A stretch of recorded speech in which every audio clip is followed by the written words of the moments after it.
Joe Biden has departed for Israel. The U.S. is surging thousands of troops into the region. We're learning that several thousand more are currently on their way, and they are preparing 2,000 more for potential deployment. Currently, it is being reported by the Washington Post that 19,000 personnel are in the region already, with 2,000 more preparing to go. We are also learning that the U.S. Embassy and Israeli Embassy are being, I don't know what the right word is for this, besieged. I don't want to call it a protest. It's not a protest. It's something else.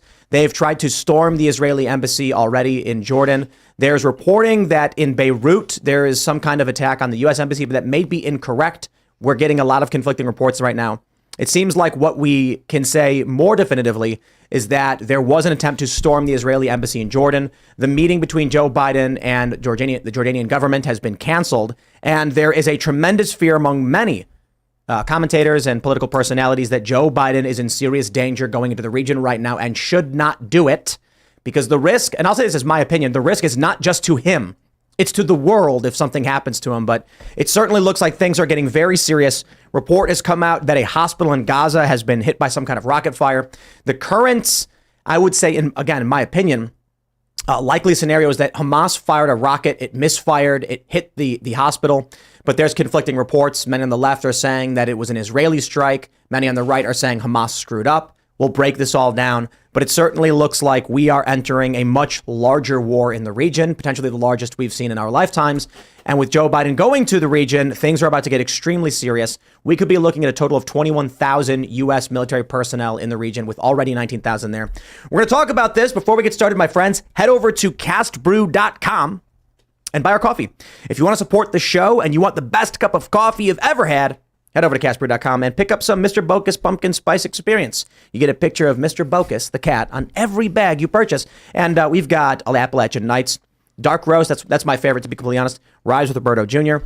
We sponsor ourselves. To be fair, I totally get why a bunch of advertisers would not want to run a sponsor spot on a show where we're talking about hospitals being blown up and potentially very serious war.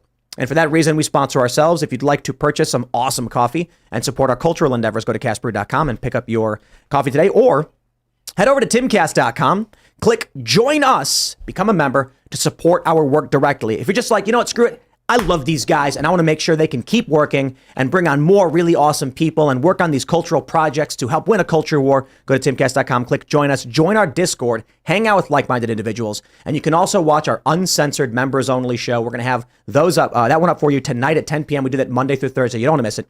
Smash that like button right now. Share the show everywhere on social media if you do like it and really want to help us out. Joining us tonight to talk about this and a whole lot more, we've got Riley Moore.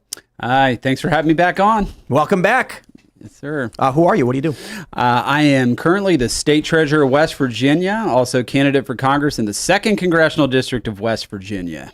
So we have another story. It's Biden's going to request $100 billion for Ukraine and Israel. And when we pulled the story up, Riley was like, what? And it's funny because you're a treasurer. You're like, how is that possible? Yeah. I was like, did you say million? You're like, no, billion. And you're like, no, million? No, billion. You're like, how? Guess we'll just keep printing that money. That's right. We got Shane Cashman hanging out. What's up? Proud to be here with my treasurer, my favorite treasurer. Yeah, I'm a writer for Timcast News. Recently at the GOP debate where I saw Gavin Newsom slip into a skin suit, and I have a story coming out this week where I was with Carrie Lake. Skin back and he's actually 3 demons stacked on top of each other's shoulders. I saw the suit like that, but and I have a story coming out this week. It's true. They're going to put out a fact check. Is Gavin Newsom 3 demons? False. I would love to see that fact check. Crazy conspiracy theorist. Yeah, and I got another story coming out this week with my time with Carrie Lake when she announced her candidacy for Senate. Awesome. Yeah, she's going to be on soon. We're big fans of Carrie Lake. She's awesome. She's been here several times. We got Libby here. Hey, glad to be back. I'm Libby Emmons. I'm the editor-in-chief for The Post Millennial and HumanEvents.com. Yeah, and I am still here, Surge.com, ready for the episode. I don't even know which story. Yeah, it's gonna be tough. They tried to storm the Israeli embassy. I mean, we're looking at a massive escalation, but at least I suppose we'll start with where the United States is currently at. This reporting just updated an hour ago from the Washington Post. Pentagon surging thousands of troops toward Israel amid Gaza war. The U.S. is projecting military strength in the Middle East as its diplomats race to prevent the crisis from erupting into a broader conflict. I'm just going to say it seems like they're not succeeding in that. And actually, I think the U.S. presence may actually make it worse. Here's the reporting. Deployments disclosed by the Pentagon in recent days will surge thousands of U.S. troops toward Israel. I love how they keep saying toward, projecting expansive military strength in the region as American diplomats race to prevent the war in Gaza from erupting into a broader conflict. The moves include the deployment of 2 U.S. aircraft carriers and their associated escort ships, hauling some 15,000 personnel combined. The repositioning of an amphibious task force made up of about 4,000 Marines and sailors, and undisclosed increases to fighter squadrons already arrayed throughout the Middle East. Another 2,000 support troops have been put on alert and told they should be ready to go within days. The move follows Hamas's stunning cross-border attack on October 7th. This we all know. Now, I feel like the reporting we got on this one was putting the cart before the horse, and I think it was intentional. They're saying it's not an aircraft carrier strike group, it's 2. So an additional deployment. They keep saying in the media they're being deployed towards Israel. They're being sent to the Mediterranean just outside of the conflict. Right. And they're saying the Pentagon is preparing them to actually go on the ground. I was worried about this last week when they reported U.S. hostages were taken. I said, that's usually the United States sending in ground troops, special forces or something to go in and make those rescue. Gaza is not Iran, so it's more likely something like this could happen. But the reporting we got the other day was that 2,000 troops were being prepped to be deployed just outside Israeli waters. Now the Washington Post is telling us actually 19,000 personnel already there, right, with 2,000 more being prepped to go and potentially into the country. Yeah, with the news that they tried storming the Israeli embassy, this is all happening right now. There's a bunch of conflicting reports. Hospital being bombed. The meeting between Biden and Jordan's being canceled now. It seems like war is. I think they're afraid. It's on. They're afraid to say war. Like everyone. No one wants to say, I want to de-escalate. I don't want war. Netanyahu said war. He said war outright. He declared war on Saturday. Right. We also had Hezbollah, which is the Lebanese terrorist group. They called for an unprecedented day of anger tomorrow, globally, for jihadis everywhere. Yep. In response to Biden's visit to Israel. Yeah, they're saying war. They're saying war. Well, Hezbollah is saying war. And you also have Hezbollah and Hamas are backing each other, even though one is Shia and one is Sunni. Yep. But they hate the Jews in America more than they hate each other. So the big concern is right now, we have this reporting from ABC News. Biden has departed for Israel and canceled the Jordan summit. I believe. I don't know exactly why. Let's actually just pull this up and see what the latest development is. They say Israel, at least 1,400 people have died, 3,400 have been injured. Israeli forces launched airstrikes. This we know. Conditions are getting worse. And I'm wondering if there's the hospital strike. It doesn't seem he's departing for Israel, but it's not explaining. Do we know why the Jordan meeting was canceled? My concern is that there's thousands. These videos, thousands of people. I don't want to call them protesters because it's more serious than that. They're not quite rioting though. But I wonder if this is the reason why Joe Biden is saying we can't have this meeting, or if it's because the Jordanian government was like, that's it. The strike on this hospital is too much for us. We're not having this. We don't want the liability of the U.S. president here. I think it's the former. And one of the things that's striking here to me is why would you announce that you're going to Israel? As the president of the United States, they're in war right now. Why would you do that where we got 2 strike carrier groups moving in? We have escalation all around the borders of Israel right now with Jordan, Lebanon, and so on and so forth. And now you're going to announce as the president of the United States that you're going to go to Israel, where Hezbollah obviously has the capacity to be able to reach Tel Aviv, Jerusalem, so on and so forth, with any type of Hamas and Hezbollah. Yeah, Hamas and Hezbollah. It just seems like a terrible situation. CNBC is saying that Jordan canceled the summit because of the bombing of a hospital in Gaza. Now, there's a video of this, and I don't want to just rush too far ahead with all of this stuff that's coming out now, but there is video that appears to show it may be a rocket misfire, although many on the left are arguing that it was a failed Israeli interception. In which case, there's a lot to talk about here. But before we get into all that, let's just say Joe Biden. We'll keep it to the Joe Biden subject right now.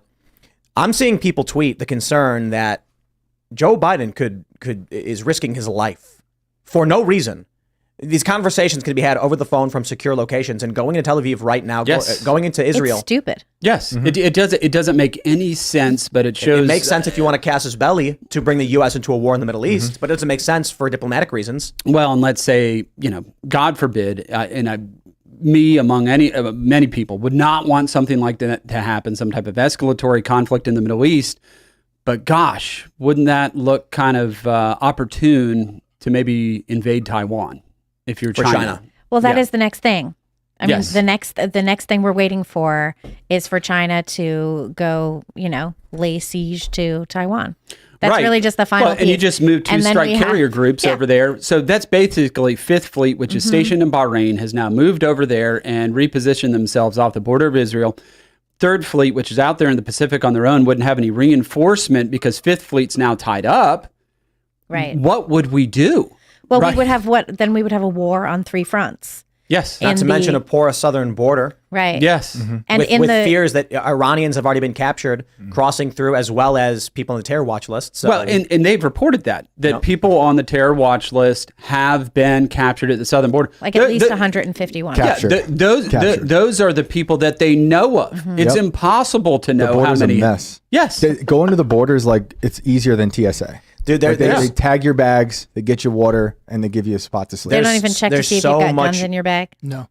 There's so much news happening right now. It's like we've just told a history lesson in 10 minutes. It's just crazy. I know. And with the Biden thing, I typically agree with you when you say having a normalcy bias or a positivity bias. Yeah. But I think we're beyond normalcy right now. Oh, since Trump. Since Trump for sure. And Biden going there, it's like, to me, he's a puppet. And now I just see the establishment using him as a human shield to start whatever they want to start. So why would he go unannounced to Ukraine? Do you remember he was unannounced? And it was a year later. And it was a year after the conflict began. And so he goes unannounced to Ukraine, but he's announcing that he's going to Israel. Why would you do that? It's so...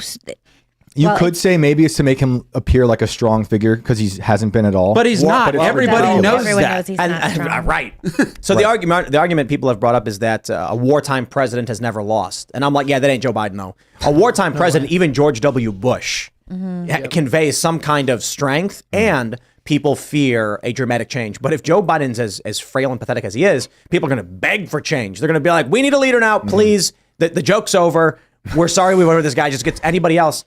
But I mean, look, if we've got 19,000 personnel already in the waters outside of Israel, if they're reporting they intend or are preparing to go on the ground, then they're 10 steps ahead of what we're already hearing about. Yeah, I think that's correct. Yeah, when they're telling the troops to get ready for deployment, that's what they're saying publicly. Behind the scenes, they've already moved everything logistically. The money's been circulating, the resources, food, supplies, everything's already on the move. If these troops are going to be ready, they need resources before they arrive, which means likely it's prepped and ready to go. Yeah, and I don't know, nobody knows, I guess, right now, except for the people and the policymakers making the decisions, what the thought process is behind this. Is this to try to secure some type of humanitarian corridors through the southern border there with Egypt? Is this, because at first they talked about the idea of SEAL Team 6 and Delta going in to help secure U.S. hostages, which there are Americans held hostage currently, is what they seem to think. And there's already, over 30 Americans that have died over there in Israel. So I don't know. I don't know what I guess it's a projection of strength, and they doing it in a manner to try to de-escalate the situation, but it could perhaps do the opposite. I think with 19,000 personnel in the area, that's not de-escalation. Right. You send in a single diplomat when you want to have a conversation. You call them on the phone. You want to de-escalate and show you're serious. You send in a handful of U.S. Diplomatic personnel. Sending in the war machine is a threat. I suppose the argument is wag the big stick and maybe they'll back down. Right. But Hamas is not a group of people who think, oh no, they have better weapons than us. They're staring down the barrel of Israeli airstrikes for a very long time. They don't care. They're ideologically driven and willing to die for their cause. So sending the military there is a provocation. Let's get a little conspiratorial. And the fear is they're prepped for war. Warships ready to go. I don't think any of these people want de-escalation. They're war hawks and warmongers. They've been advocating for U.S. involvement. Joe Biden declares beforehand he's going, then everyone in the United States knows where he's going, knows where he is, and he's leaving now, and it's announced. And what happens as tensions are escalating in the region? Rocket fire today, over and over again, into Israel, reaching Tel Aviv. Hezbollah strikes on civilian region, civilian territory, or whatever you want to call it, and on civilians. If something happens to Joe Biden, and maybe you can think about it in a bunch of different conspiratorial ways. They want him to be in danger. They want risk. They want injury. They want him targeted. They want a cause for war. It seems like a sacrifice. Well, like every conflict that has happened there, that the United States has supported Israel, which, just to be clear, I'm a huge supporter of Israel, and we should be helping the Israelis, and we should be helping the Jewish people. But we've never shown up with 2 strike carrier groups. To my knowledge, that I remember. That's a lot of carrier I think groups. this puts them. I think this puts Israel at risk.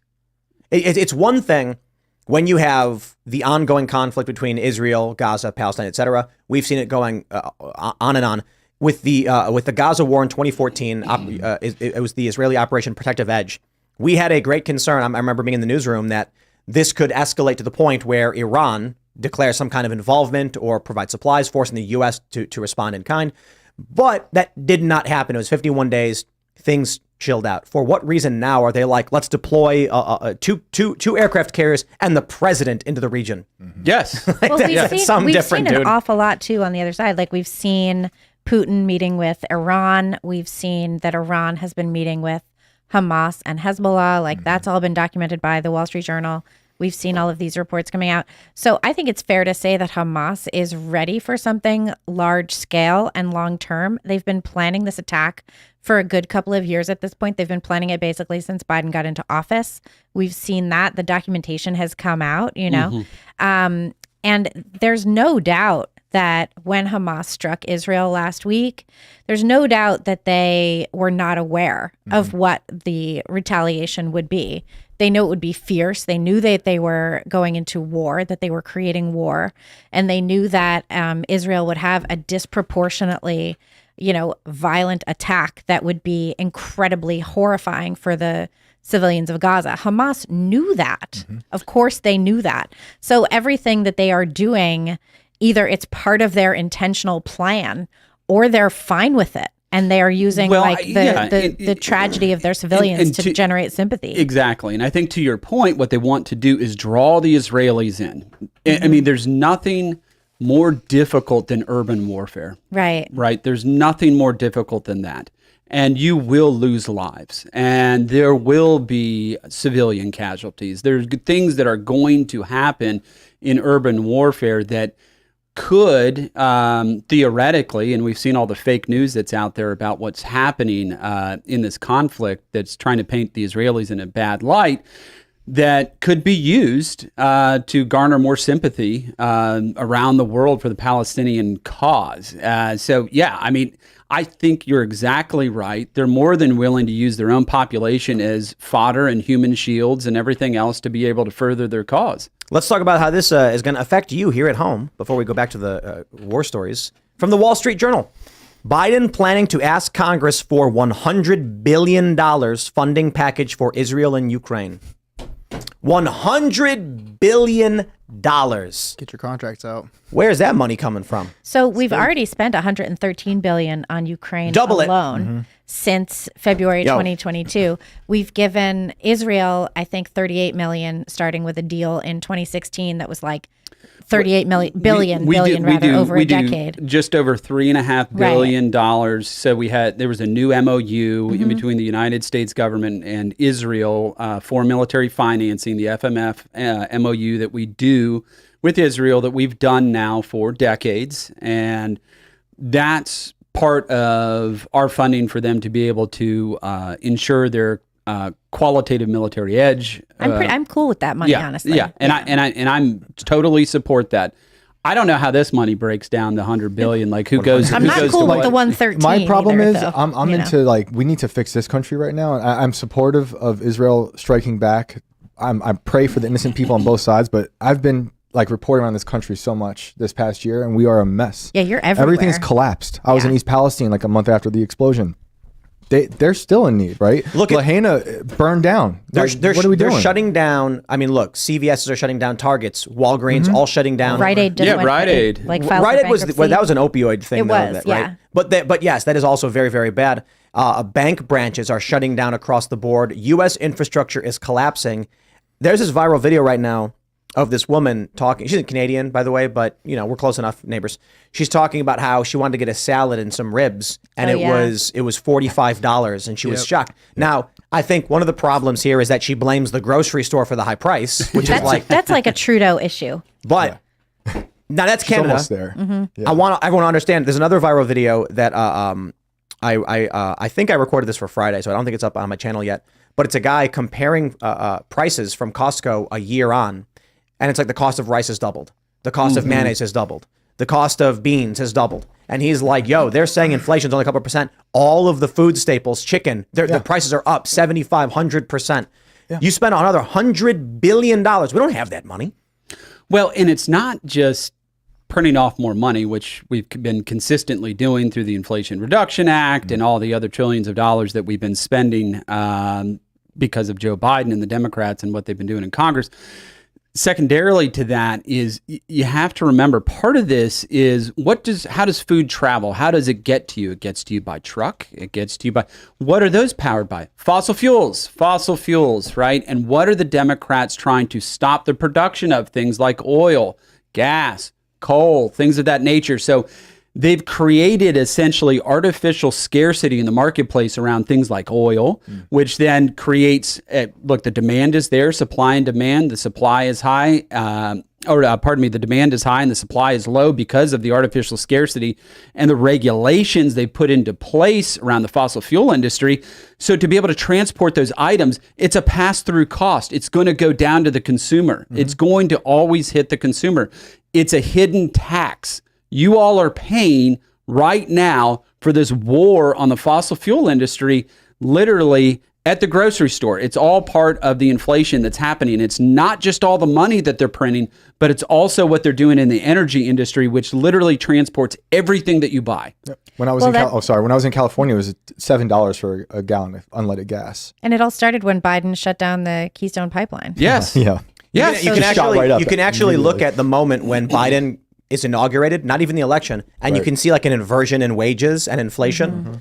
And people are like, oh, it's not Joe Biden's fault, it's Trump's fault because they're his policies rolling into effect. It's like, no. You can actually, I think it was like Wall Street Journal showed this graph, and it's like, it just flips as soon as he starts signing these executive orders. And people are asking, how did shutting down Keystone cause gas prices and prices to skyrocket when Keystone wasn't even transporting oil? These are people, I'm sorry, they're first order thinkers. And this is what happens when you get a woman who's like, I blame the grocery store for the high prices. Right. These people don't realize, here's what happens. Keystone is being built to transport oil from Canada through the U.S. and then it goes south down to the Gulf or whatever for transport and distribution. This means that when you're looking at the market futures, you're like, okay, do we have enough supply for demand? Well, Keystone's been shut down, which means we are now going to fall short of supply with demand increasing. Prices are going to go up. Then what happens? People are buying, saying we better buy now, which causes prices to drive straight up. Yes. Now your gas costs more money because Joe Biden is negatively impacting the entire industry and infrastructure. And then we tapped the Strategic Petroleum Reserve. Drained it. Drained that. So stupid. Yeah, we drained that one. It's like I remember watching that happen, and I was just like, stop doing that. And stop now, it. And I just want to point this all out and loop it all back into a nice little bow. All of the things Joe Biden did have put us on the path for total annihilation if it comes to international warfare. Yes, we're not ready. The Strategic Petroleum Reserve spent down, right? Completely spent down. And Trump had filled it up. And then the policies that you've had these globalists pushing for years as it relates to jobs in the United States and deindustrialization. Like in the United States right now, we can make just over 16,000 artillery shells a month. That's what we can do.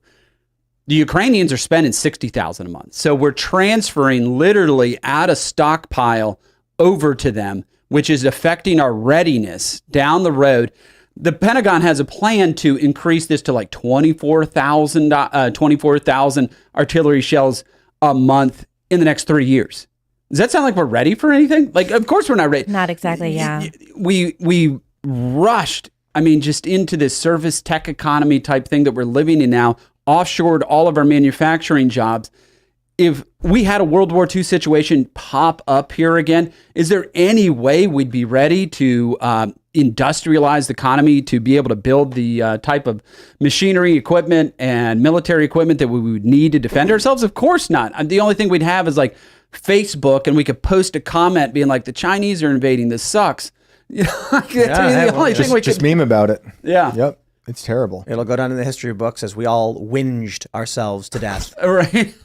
I'm really upset about our new Chinese communist overlords. They're making me eat, bricks and bugs. And the bugs. Well, there's definitely the bugs, but it does make me think of like the Qing dynasty, right? Which was wasn't that like the isolationist dynasty in China? Mm-hmm. And they were isolationist for a long time, and then they emerged at the end of that.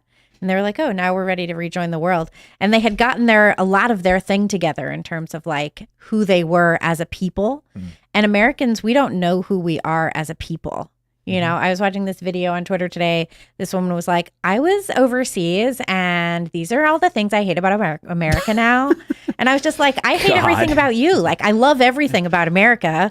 But and we were like that. Look, we were protectionist rolling into World War I. It's right. We built literally the greatest economy the world has ever known. And then after World War II, I think we had a pretty clear idea of who we were. Right. So what And happened? Marxists took over the universities. Neoliberalism, just destroying the United States, rolling through the 60s, 70s, and so forth. And now, as we were just talking about this Israeli-Palestinian conflict, it's been very interesting because it's literally like in a conflict, think about World War I, where they send up a flare and you can see where everybody is. Right now, we're seeing where everybody is, like the universities, the faculty, everybody. And it's worse than I think than most people thought it was. Well, the universities are about to lose a ton of money. More and more professors are refusing to back down. And so these big donors are like, we're not giving you money anymore. Yeah. Good.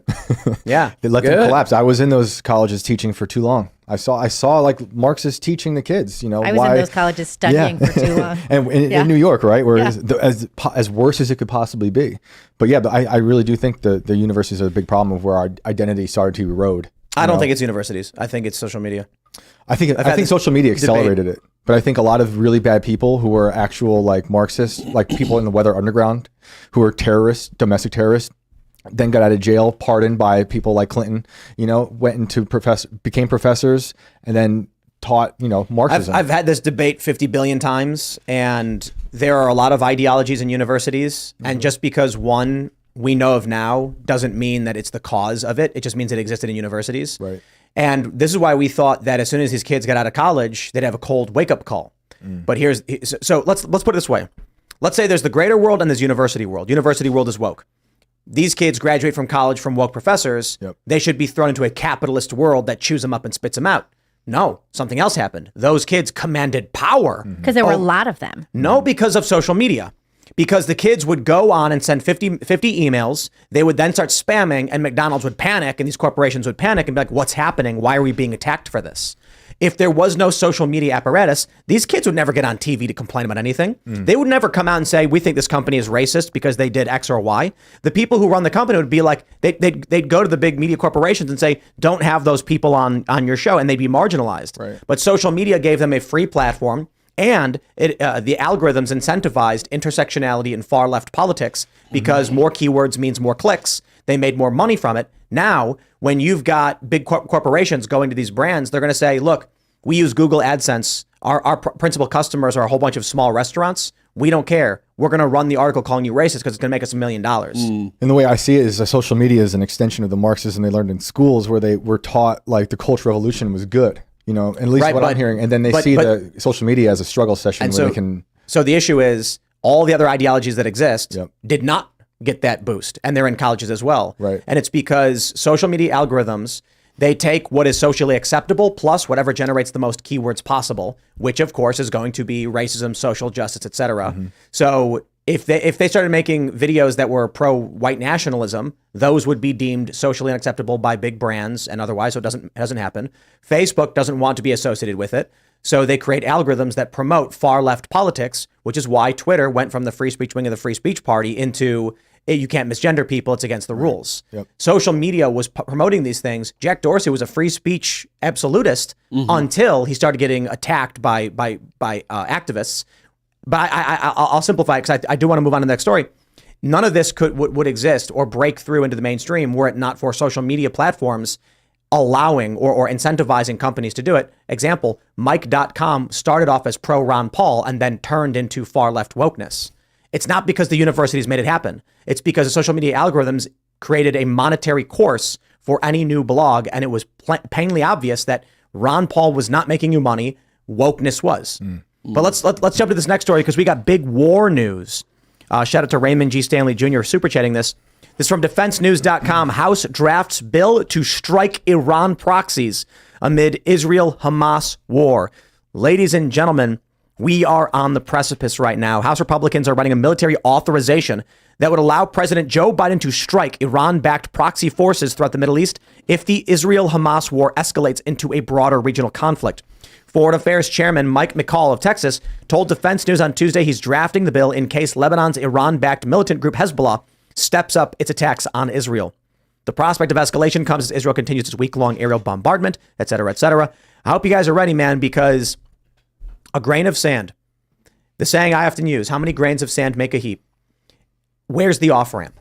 As to quote Phil Labonte, if we're at the point where troops are being readied for deployment, 19,000 personnel already there, two carriers, Biden is en route, the peace talks, the humanitarian aid summit in Jordan is canceled, you've got some kind of riot erupting in Jordan, trying to storm the Israeli embassy, and now the House is saying we better draft a military authorization to strike Iran. Yeah, so just kind of for background with me a little bit, I had worked on the Hill on the House Foreign Affairs Committee. And so this is an AUMF, right? This is authorization use of military force. These have generally been completely open-ended. We literally fought a global war on terror for over 2 decades with the last AUMF. So where does this end? What's the and I don't see the legislation in front of me. I don't know what the language says. This is a slippery slope. This can be a very slippery slope. We fought and died and tried to eradicate obviously terrorism all over the globe, and it was very open-ended. Obviously, we were attacked. We had a very obviously emotional response over that, rightfully so. But that AUMF continued on for a very long time. Very long time. And if I remember correctly, it's still on the books now. I want to give a shout out to another super chatter, Cold Leftovers, who made a good point. Joe Biden's heading to Israel right now. He's flying into Israel. Rockets are currently flying through the air. The super chat mentioned nothing bad needs to happen to Joe Biden. A rocket just targets or explodes or in some way causes some kind of interaction with Air Force One. That's it. Air Force One forced diversion after Hamas rocket nearly strikes U.S. President Cassius Belli. It's almost like they're provoking that. Just sending him there. Right. If a rocket in any way threatens the presidential dispatch or whatever, that's all that they'll need to say. Look, they tried to kill our president.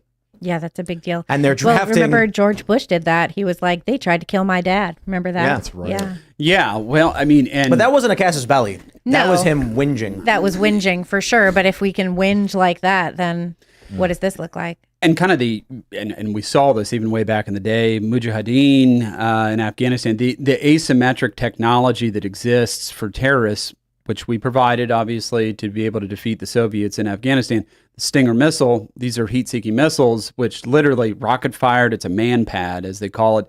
Anybody, really. I mean, it's got a seeker. It's pretty easy to use. They're all over the place.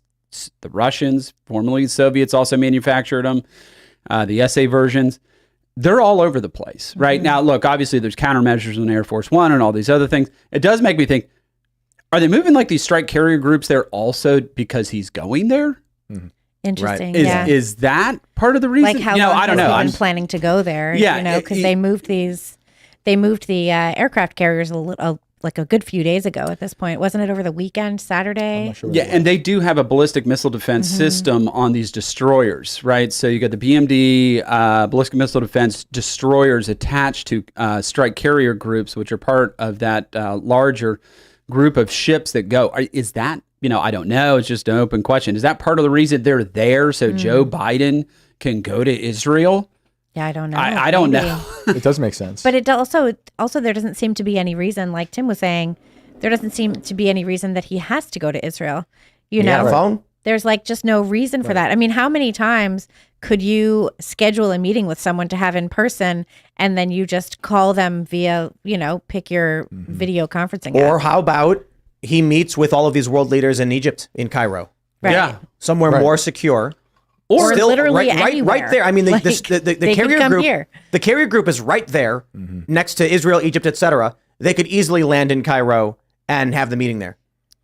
Or Bahrain, literally. Oh, yeah. That's where Fifth Fleet is stationed, is in Bahrain. I have been there. They're there. CENTCOM is in the region as well. Like, why not meet there? But this guy, he's got this Napoleon complex as it relates to his power and strength and everything else, that I think that's kind of part of it. And, I think in the back of his head, Donald Trump's always kind of eating at him a little bit, because Trump himself projects strength.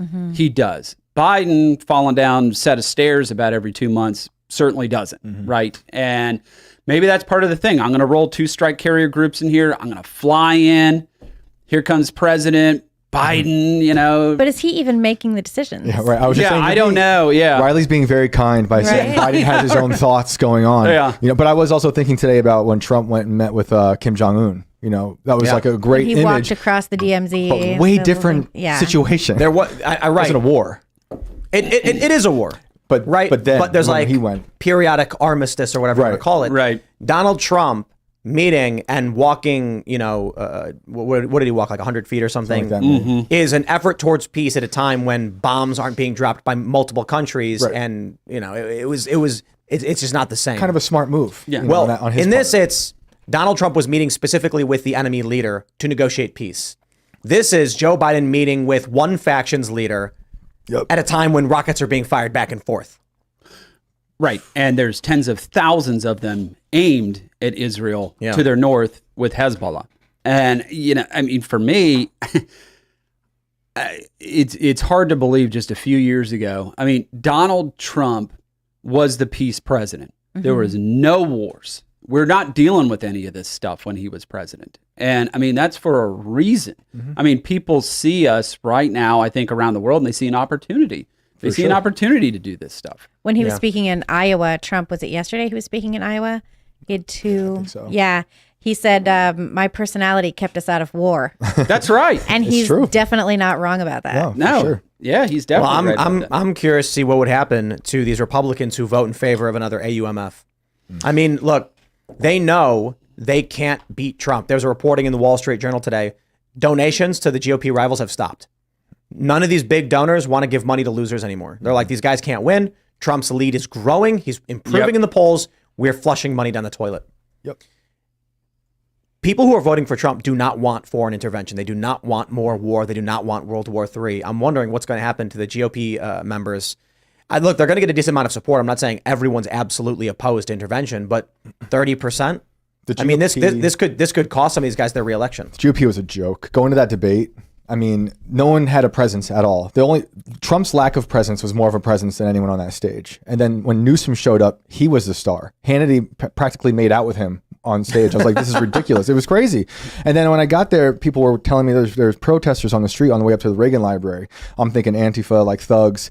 It was Trump supporters lining the streets of LA. Wow. Because they're like, we love Trump. And it was crazy, The GOP is completely weak. Yeah, that is the weirdest move by DeSantis, by the way, was, to debate. It's like he took the bait with Gavin Newsom over there.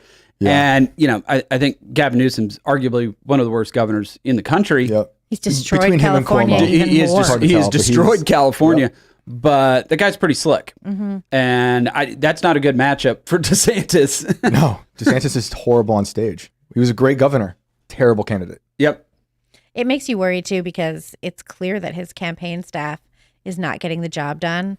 And, those are the same people that would end up in the White House. And you're kind of like, if they can't run this campaign, they definitely can't run this country. Right. Talk about Trump surrounding himself with bad people first term. Right. These people are terrible. Right. And Trump had at least discernment. For sure. This is crazy what's going on, man. Oh, yeah. Well, and this is all premeditated on DeSantis's part. Not saying Trump wasn't thinking about who he's going to put in the White House in 2016, but it was kind of like, is this going to happen? I think it is. I'm praying it is. And it happened. But then you got the entire establishment basically sending letters like, we refuse to work in the Trump administration, blah, blah, blah. I mean, so it was few and far in between, right? Now, I'm hoping people are looking back at this and like, wow, what a peaceful and prosperous time in this country.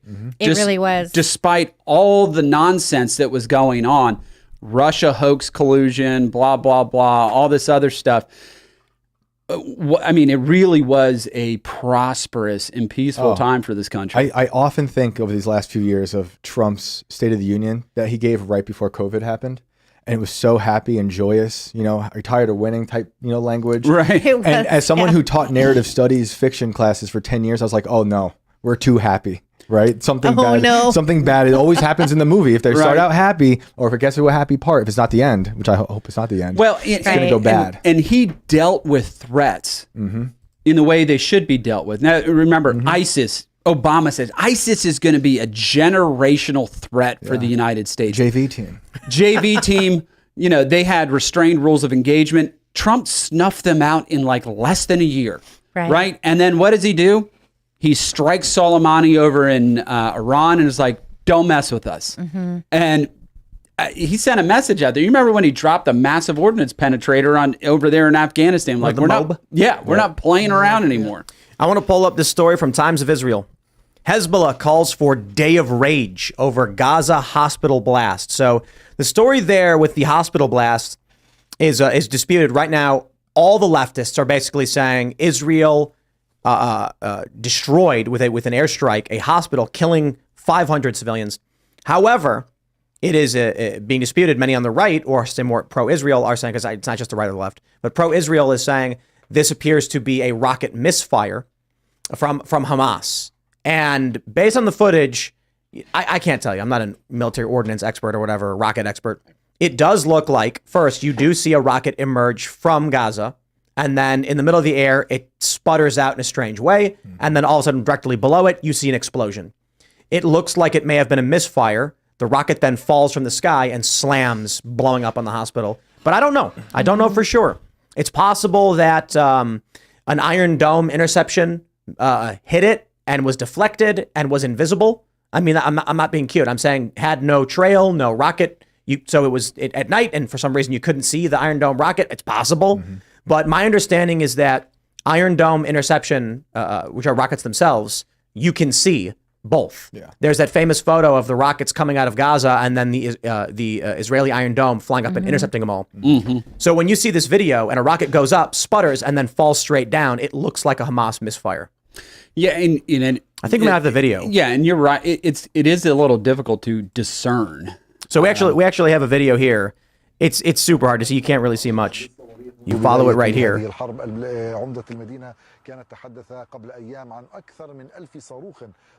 And then it just bursts in midair, and then directly below it, I don't know if you can actually see anything. You see the bang directly below it. Yeah.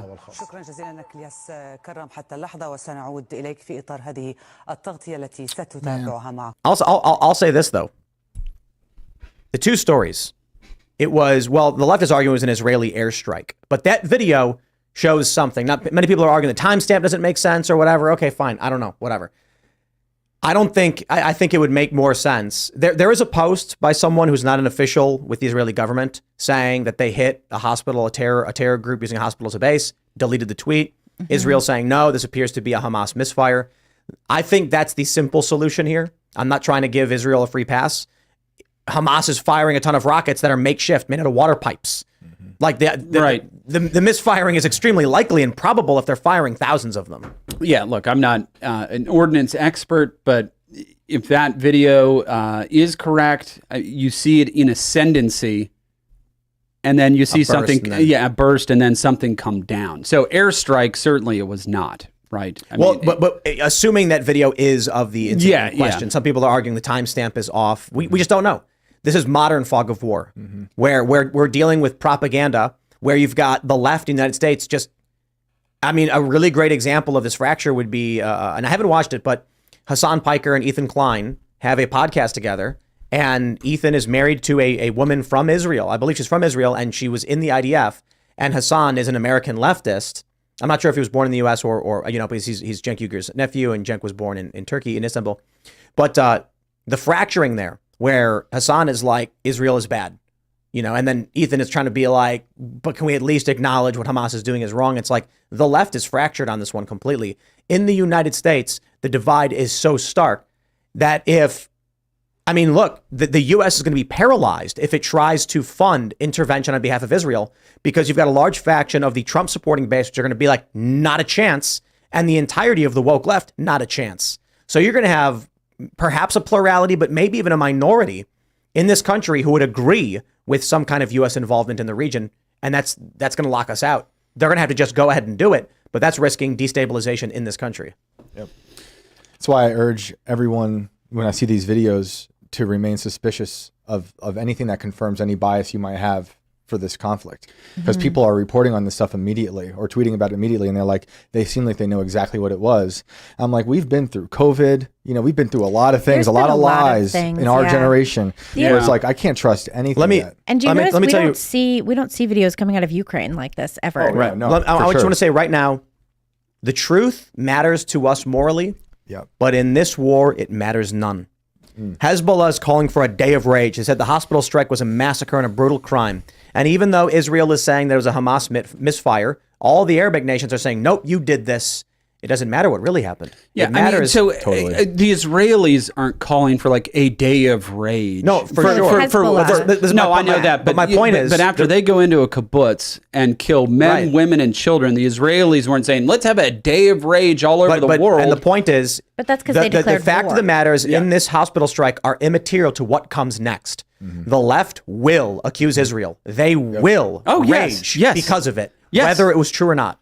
Well, what's interesting too, though, is remember last week we had the thing where whoever it was, Hamas was called the Hamas guy, the former Hamas guy who was in Qatar.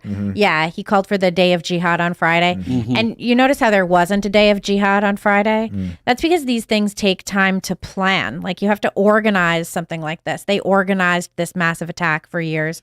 They organized, 9/11. They organized when they commit these mass atrocities. So, I think one thing to worry about is like, are there more things that are organized? Like, we're not going to see a day of rage necessarily, unless what we're seeing in Jordan and Beirut right now.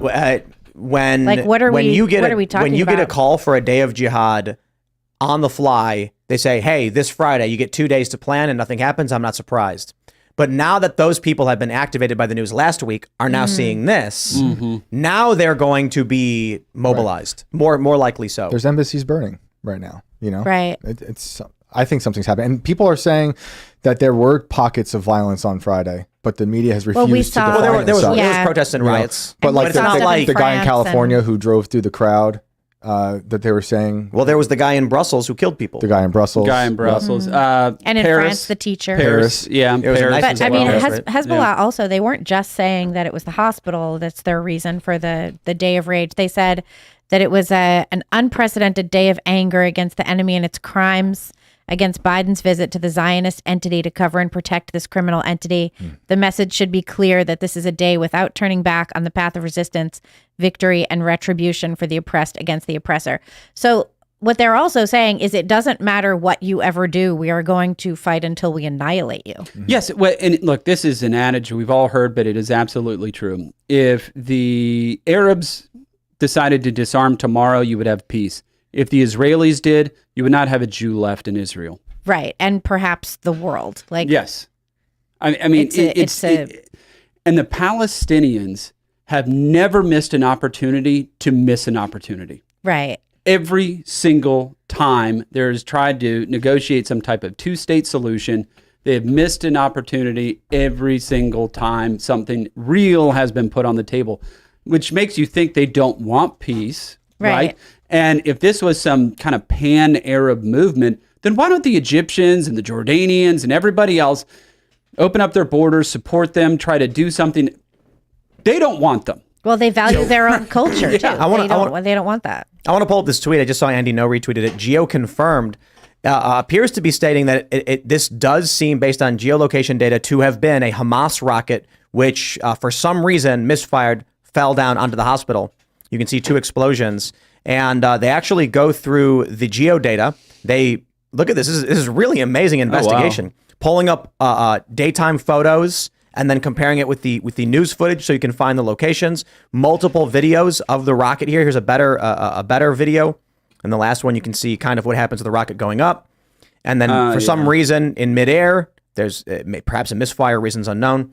And then, of course, you can see the 2 detonations on the ground. So, look, we don't know for sure, but take a look. This is really amazing. They've got land markers showing what they appear to be the same thing.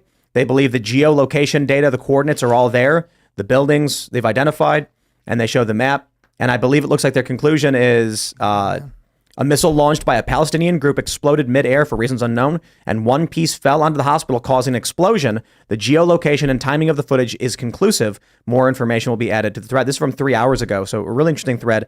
They're saying it's conclusive. I'm still saying I'm not entirely sure, but I do think this thread is particularly interesting if you want to check it out. Geoconfirmed on Twitter. Wow. And I would say this, look, and as I said, I'm no expert, but I have looked at a number of these things just through my previous work in the government. To me, that looks like, and you got to remember, a lot of these are homemade rockets, right? So it looks like the thruster probably broke through the actual shell, and then that thrust pushed out the side of it. And a lot of these rockets, because they're homemade, they're kinetic. That means it has to touch it with force to be able to go off, and they're usually in the nose of this thing.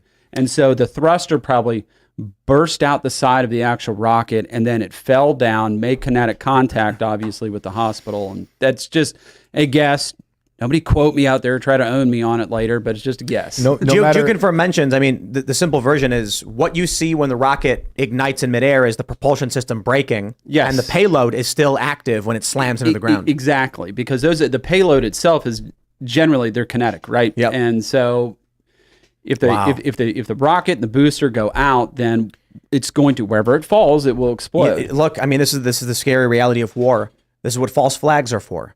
A nation, historically, this has happened several times, will attack itself because they can use that attack as justification. Yep. Look up the years of lead in Italy. It went on for decades. It was just violent, people attacking themselves, false flags on each other the whole time. And a lot of people blame NATO, I think it was, for interfering with that and planting those false flags. And a little historical tidbit is in the very beginning of the years of lead, and if the rumors of NATO being involved are true, the person in charge of that group was General Lemnitzer, who was the guy who went to JFK with Operation Northwoods. Well, there's always been the question too of, don't forget the war in the Balkans, right? Where you had the shelling of the market, which they had blamed on the Serbians, and then it was like, well, actually, was that the Kosovars that had actually done that? You know, there was a question around getting U.S. involvement going after that shelling. Who actually had done it. Yep. Not saying I have the answer to that, but that was one. No matter who did this, though, and if there were 500 people in that hospital, it's a war crime. Yes. Know? And it's disgusting. No, absolutely. It's disgusting. Yep. But it is, and we talked about this at the outset, it's very interesting, is all militaries have always had psyops, right? Propaganda and things, trying to push them. You're trying to push messages and psyops and trying to push the population in the manner in which they think about a conflict in a certain direction. But today, it's so much different because it's like second to second. World War II, right, or Vietnam, where you had psyops, it was over a long trajectory period of time, right, of trying to control the narrative. Now it's just almost chaotic. I think we're in a non-reality. I think we're beyond reality right now. I keep calling it post-reality, and it's like that. That's like the totality of events occurring, both digital and physical, right? As the whole world is on fire. That's a great term for it, actually. Thanks. Post-reality. Post-reality. I'm working on that. I'm trying to get it started. So it's like the modernism, postmodernism, reality, post-reality. Yeah, we're beyond it because I'm watching people debate decapitated babies on Twitter within moments, or Ghosts of Kiev. Well, the crazy thing about those debates is that the idea is that in some way, if you can say that there's this kind of propaganda or that kind of propaganda on one side or another, then that justifies your opinion or perspective on the conflict. And it doesn't. Right. Like propaganda warfare is propaganda warfare. It doesn't really have anything to do with what actually is objectively going on. Right. Yeah. I want to just point out real quick, one of the super chats, Justin SLA says Max Blumenthal has proven it was Israel. I checked Max Blumenthal's Twitter history, and I've not seen any definitive information or anything proving anything.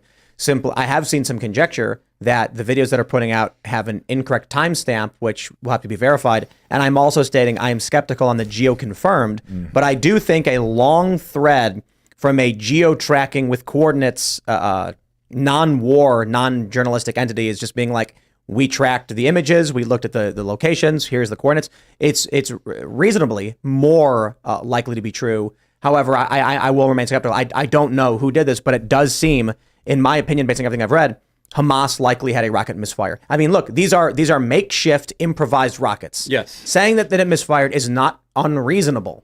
Saying that Israel, with military precision, blew up a hospital full of children, that's a bold claim that requires some extraordinary. Yes, it's possible. It's entirely possible. It's entirely possible.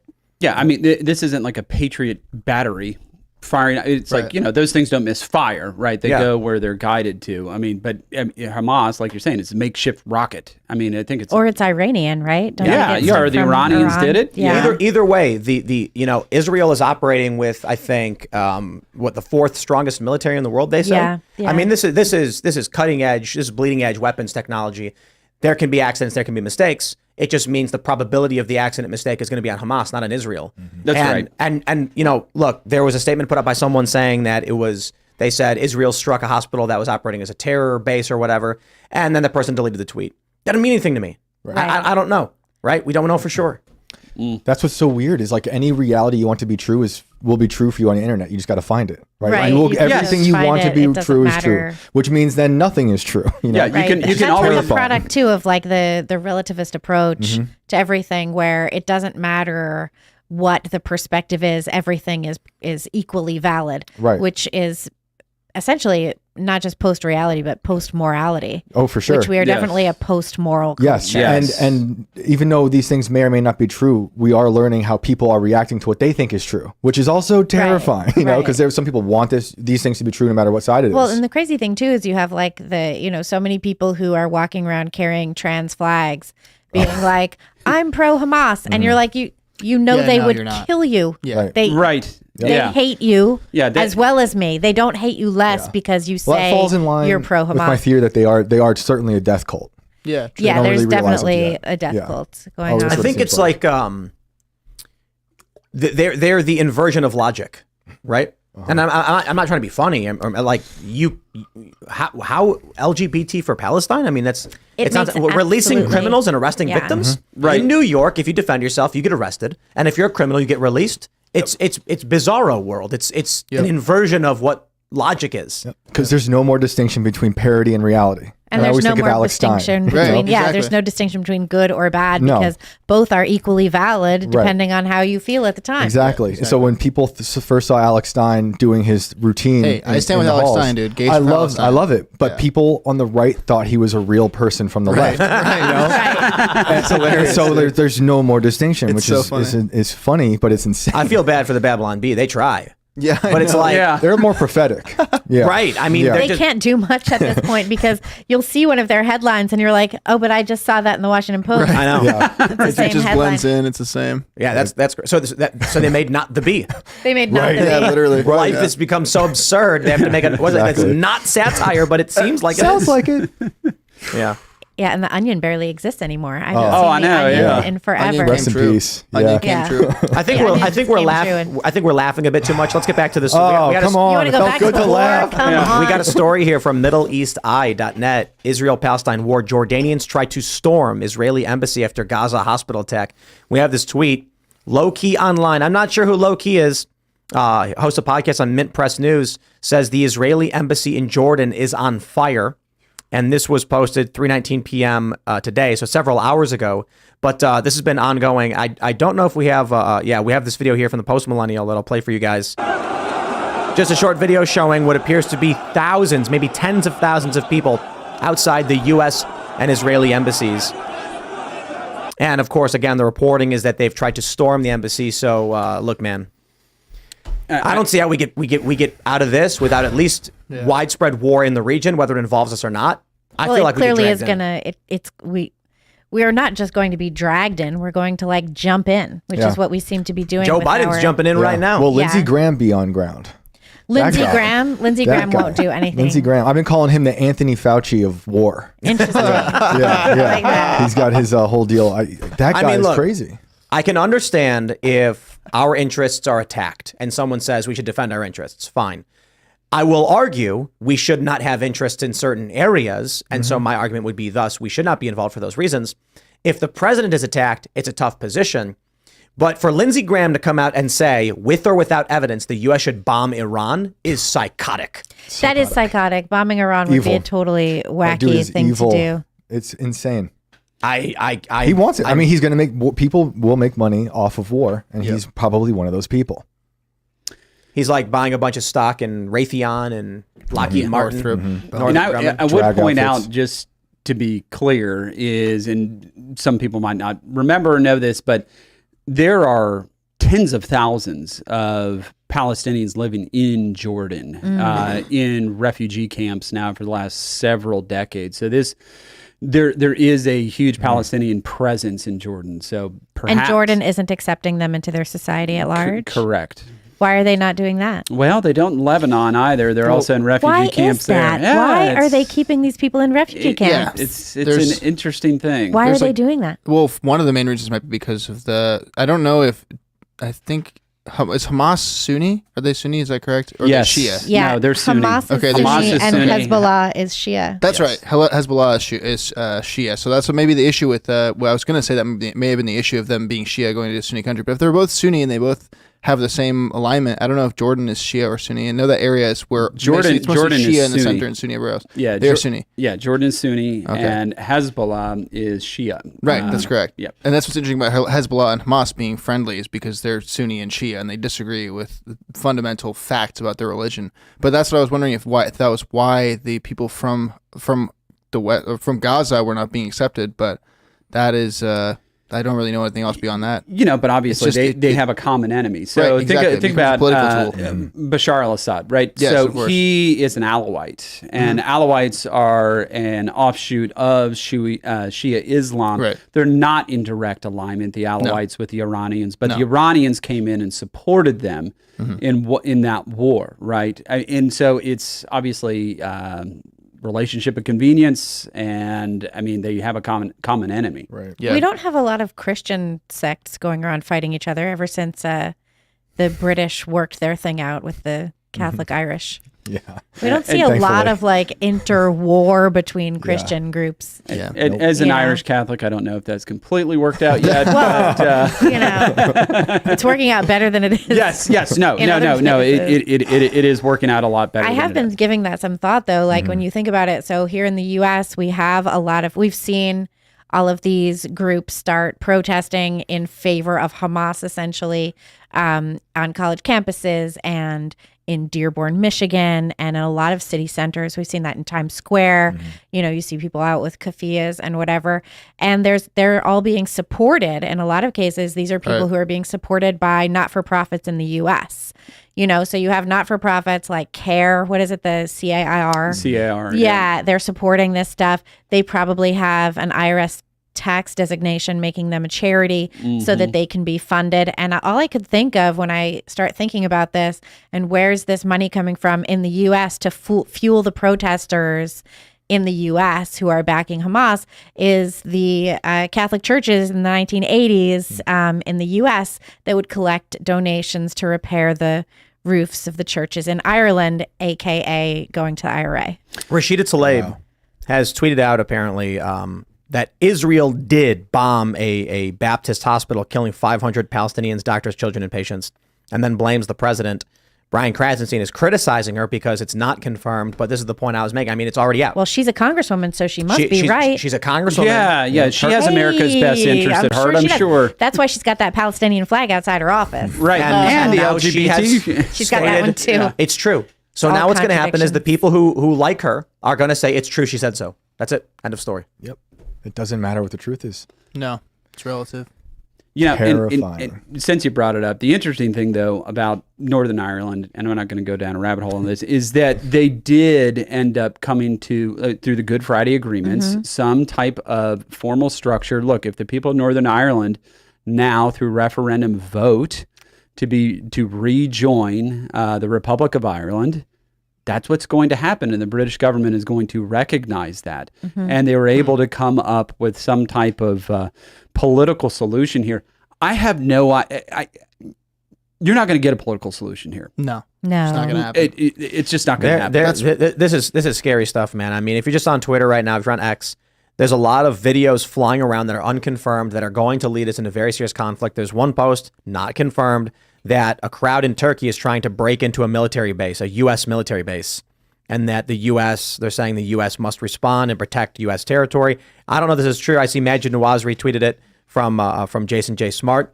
No idea where the video came from, but people are going to start seeing these videos, and it doesn't matter if they get debunked later on.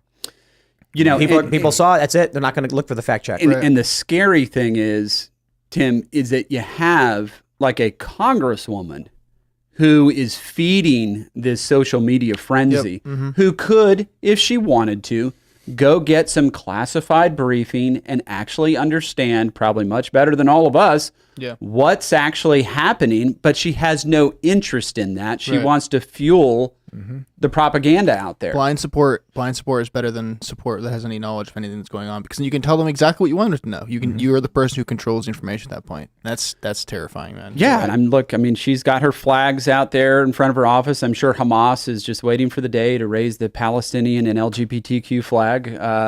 It does seem weird that you have plus. Thank you. Yeah. Did you say plus? There's a plus at the end. It does seem weird that she is a sitting congresswoman who is going after one of our allies on Twitter.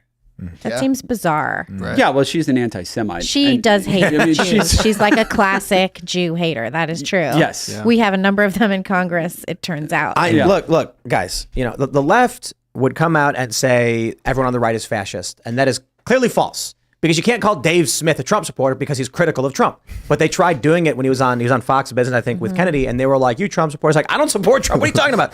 But when you were looking specifically at Rashida Tlaib with the Palestinian flag, blaming Israel for something that's unconfirmed, and the involvement of the DSA, their support for like overt support for Hamas. Yet we're not being cute when she says she's anti-Semitic. That's just like a confirmed statement of fact. No, it's just that's just a fact. Yes. She is Rashida Tlaib. So is Ilhan Omar. Yes. Now hold on. AOC called for precision and intelligence to deal with Hamas. I was actually kind of impressed. I was like, I don't know if I agree. Precision and intelligence, not two words I usually associate with her. AOC is getting a lot of flack for this because she's calling for a ceasefire, and I don't know why. It's like the hate against her right now is just pure tribalism. Yeah. Okay, a ceasefire. She's asked about it on CNN. She's like, this goes both ways. Hamas is firing rockets into Israel. We want it to stop. She's not saying Israel should just not respond to the attack. She's saying Hamas needs to stop too. Right. I can certainly understand Israel saying we're going after the military leaders. And then AOC's basic assessment, which again, she's getting ragged on for, was collective punishment is not good and may destabilize the region. Hamas must be dealt with, but we need military intelligence and precision. And I was like, AOC went on television and said that we should provide intelligence to surgically strike and assassinate or execute Hamas leaders. And she's getting ragged on by Republicans. I'm like, What is she supposed to say? Indiscriminately bomb hospitals? I don't understand. Like, she's giving what would probably be a typical Republican answer: military surgical strikes on Hamas leadership, and she's getting ragged on. I'm like, I don't know what to say to that. Yeah, tribalism. Right. Sometimes she is right. Just recently, I agreed with her on her UFO assessment when she was like, basically, I think, or this is her saying it, we give billions of dollars to a lot of corporations with no oversight, and they're creating things that we might not know about. Yeah. And I'm like, I agree, AOC. That's actually not too dumb. I agree. Yeah. I tried writing a story about her, and then I think they Googled me. I reached out to her team. They're like, really? never mind. Well, I was this close. I'm wondering when the left is going to come after AOC for saying Hamas must be dealt with. Yeah, she's out of the squad. And she didn't literally say we need surgical strikes to remove leadership. She says Hamas must be dealt with. And then she's asked how, and she goes, perhaps with military intelligence or precision. And it's just like she's basically saying too many civilians are dying in Israeli airstrikes. They need to be more precise in who they're targeting. And it's like, fair. That's more pro-military than I get. Right. Coming from AOC. Right. Yeah, I mean, the striking thing, though, through all of this, yes, we need to go after Hamas. They must be destroyed. We must go after the leadership. We can't have these types of attacks on Israel. Where's the Secretary of State dealing with Egypt to get these civilians out of there? I mean, has anybody seen the Secretary of State? I mean, I guess he's supposed to go over there. Well, it's Blinken, right? Yeah, Blinken. but I don't ever see. He's been over there. He had a meeting. He had like an 8-hour meeting yesterday, talking to people. If you go to the State Department, he's traveling to Israel, Jordan, Qatar, Bahrain, Saudi Arabia, UAE, and Egypt. He's trying to get all this stuff sorted out. I don't agree with Blinken on pretty much anything. No. But that's where he is. He's over there, and he's the one who announced that Biden was going to be coming by. But you know what I think is that they have dragged their feet on those types of relationships because Trump is the guy that did the Abraham Accords, right? And so that was such a great idea, the Abraham Accords. Yeah, and they have, I think, not wanted to solidify and strengthen that agreement that Trump, were he not Donald Trump, would have received the Nobel Peace Prize for doing something like that. He was not. There were a couple of people nominated him, I recall. Yeah. I mean, to be able to get Arab nations like that to be able to recognize and normalize relations with the state of Israel is a huge accomplishment. And I think that they've dragged their feet on that accomplishment because they don't want it to be cemented in place. And now we're paying the price for that because I would imagine they've not kept up the pressure in terms of normalization of those interactions in between those two countries. The most notable thing I've seen Blinken do recently is like play guitar at the White House. I don't know if anybody saw that. I missed that one entirely. But yeah, he's actually not bad at guitar. Really? Yeah. Is he as good at guitar as Lizzo was on James Madison's film? I think he's better. Really? I mean, Did he twerk? No, but I think he's playing like jazz or blues. He's actually pretty good. All right. Interesting. Yeah. All right. I think the Abraham Accords were so underreported. I remember talking to people about them who were like on the left, and they're like, "We never heard anything about that." And they're only watching CNN and NBC, but I'm like, they were obviously purposefully underreported. They couldn't give Trump anything. No. And remember, they said, "Oh, we're going to have war when Trump moves the embassy to Jerusalem. It's going to be, holy war." It turned out okay. Actually worked out. Aren't we glad we don't have the embassy in Tel Aviv right now? Right. My goodness. I want to pull up this tweet that I just saw. This is from Jeremy Frankel. For anyone in Texas media, he says Hilton Hotels will be hosting a conference for Hamas supporters in Houston. Organizers in the U.S. campaign for Palestinian rights, notoriously proud Jew haters Rashida Tlaib, Linda Sarsour, Mark Lamont Hill, and several others. He says call Hilton Hotels to voice your objection and remind them they're breaking their own policy. They say in compliance with the Patriot Act, as well as international anti-terrorism rules, Hilton does not support organizations that engage in terrorist activities or are involved in any acts dangerous to human life that are a violation of the criminal laws of any country where we operate. I'm just going to outright say, don't call Hilton Hotels and complain about leftists having their conference. That's not a good idea, and I'll explain exactly why. I would like to see all the videos of Rashida Tlaib at a pro-Hamas rally explaining why she supports terrorism so that I can show my liberal family members and say, see, that's the importance of free speech. Right. So to see conservatives be like, how dare they support this? We must cite the Patriot Act to get them banned. No. I am tired of going to a liberal and being like, did you know that Rashida Tlaib said X? Prove it. I'm like, well, I can't find it because they censor it. No. I want, just like when the DSA had that meeting where they were like yelling about pronouns and everyone's screaming over clapping. I want those videos to exist. Please don't get this event canceled. Well, you know what happened? We had, the World Professional Association for Transgender Health. They had a meeting in Montreal like last year or something. And we had a reporter undercover at that meeting who was, streaming the videos because they had streaming, but only if you had like registered and whatever, streaming the videos and all of that stuff. And when we published a bunch of those videos and when we wrote down with no analysis, just exactly the things that these people said about how eunuch should be a gender identity for children. Wow. And how the chapter on how children can identify as eunuchs had a lot of research gathered from a child porn website about eunuchs, right? Like this is what they were talking about. The people who we quoted, who gave their talk at WPATH with pride and joy and inclusivity, they came after us with a legal letter saying, like, you can't write down and publish what we said. And we're like, but you said it, though. This is why Libs of TikTok gets in trouble. You did say it, and we're going to publish it. You're just showing what they said. They hate themselves, though. Yes. Because it's all a projection. Yeah, exactly. Not to make light of any of this, but you mentioning Patriot Act, and do you think somebody like wrote into the Patriot Act, like, why don't we ban terrorism conferences? Like, but what if the terrorists try to have conferences? But the idea that having a conference in support of Palestine, because they're not saying literally Hamas, right? But we know it kind of is. But like either way, a group of people gathering at a hotel for a conference is a First Amendment protected activity. That's the right to peaceable assembly. Now, saying that you want people to call the Hilton and get them banned is not government encroachment on speech. It's still just a bad strategy. We want all the videos in the world of these people being anti-Semitic so that it will be without a doubt. Then when it comes to the 2024 elections, you can play these videos on loop. You know what you do? You take the videos of them speaking and you run them as ads on Facebook.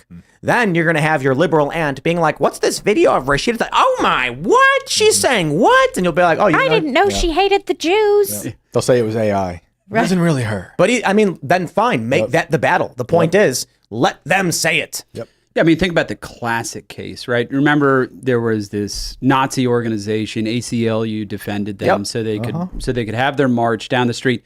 Skokie. And yeah, exactly. Skokie, Illinois. And Skokie, Illinois. And it was shocking for the American people.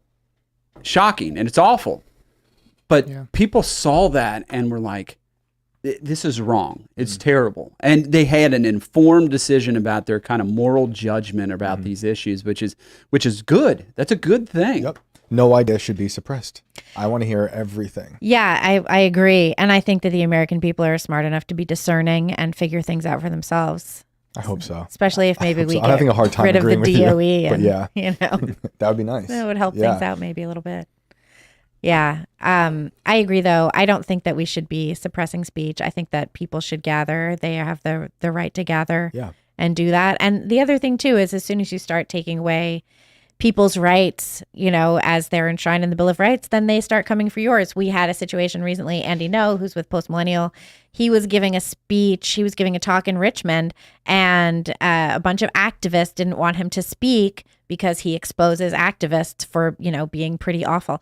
So they didn't want him to speak. They kept calling everywhere that his talk got scheduled to get it canceled. And the Marriott Hotel, where it was finally scheduled to speak, canceled his talk. And they had to find another location. So I don't see any reason to get people's talks canceled, no matter what they're talking about. Right. Yeah, and it also forces people to meet and discuss these things underground. Yep. Which that's a good then point. generally leads to pretty dangerous activity. Right. When I was teaching journalism, fiction, all this stuff, I wanted the students to be to experience ideas outside of their typical, worldview, right? Because I would tell them you need to let the immune system of your ideas build up. Because if they don't experience these ideas, these horrible ideas, and when they do encounter them in the real world, they'll just collapse. Their immune system will die, right? You have to know how you feel about these bad ideas. Tweak your ideas here and there. But if you keep suppressing stuff, it'll just fester in the dark and come back. Yeah, and you see so much of this, right? Sterilization of history. So under the Obama administration, they said, we're going to remove the Confederate flags at Gettysburg. And it's like, people aren't there. Maybe somebody is, but generally people aren't there to celebrate the Confederate flags. It's actually something did happen there. Yes. Mm-hmm. A historical event that literally set the course of this country. Yeah. Yep. It's kind of important for people to understand and know what took place there, right? And if you're not confronted with that, those ideas and what the Confederacy stood for and what it was doing and why this war happened and what it looked like, young people get confronted with this later in life, and it's, as you're saying, it falls away, that immunization that you said that they need to have. Yep. Well, because you need to know how to defend your ideas. You need to know how to argue the best points of your opposition just in order to, secure your own ideas and make your own arguments as cohesive as possible. Yes. Yeah. You don't know what you think until you start arguing with someone who disagrees with you or reading text that counters your view. You just don't know. Exactly. And look, if there's...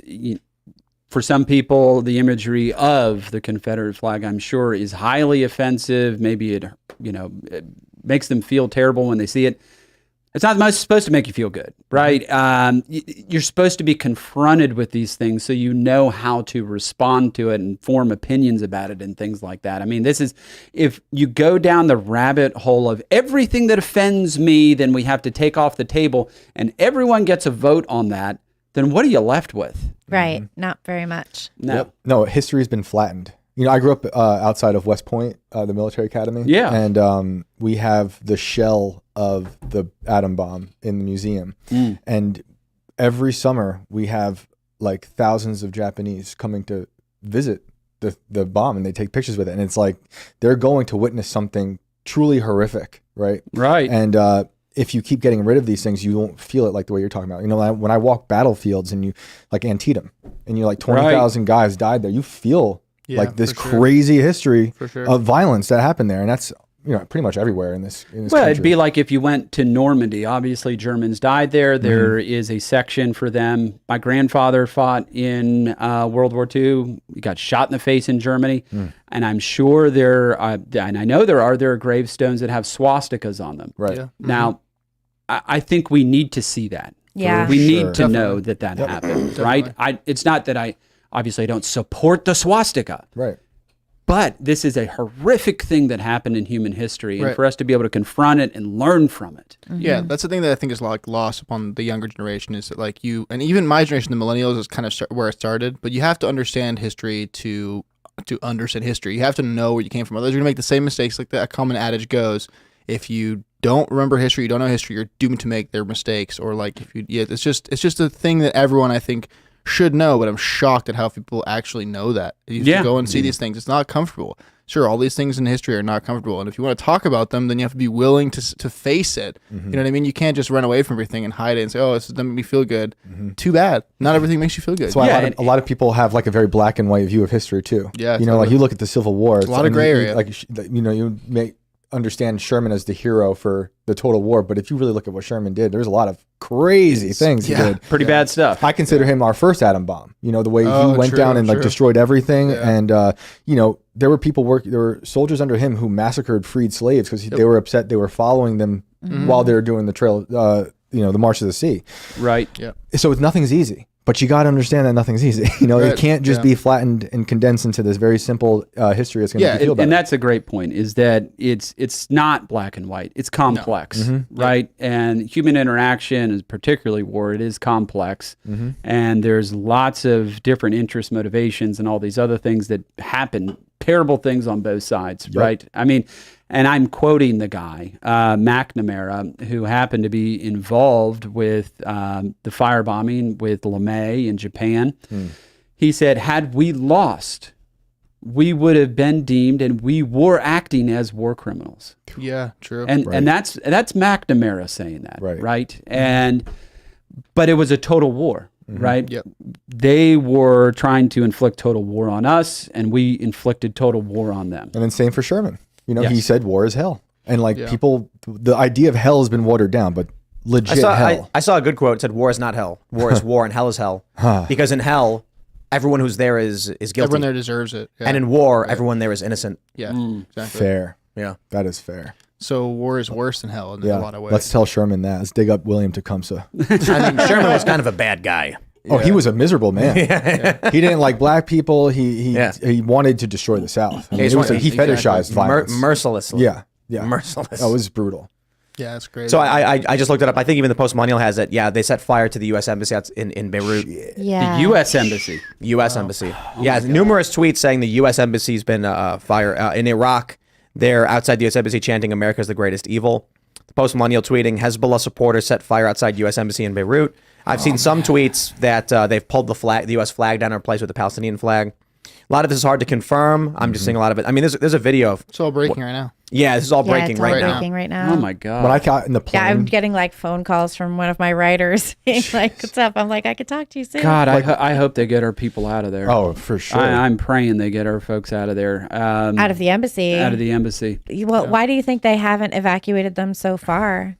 Just from precedent set. Is there like is there an issue where there's like is there like an intelligence failure here where we just had no idea that this was going to happen? How did we not know that this was going to happen? We saw that was being talked about in Israel, and people were criticizing Netanyahu for having this had happen. You had Shin Bet, I think. Shin Bet. Shin Bet had taken responsibility for the failure of, just not knowing that this was going to happen. There was some talk that they knew within a few hours that maybe something was happening and they didn't follow it up. Didn't you say there was a report that was pulled like a week ago about getting out of the embassy?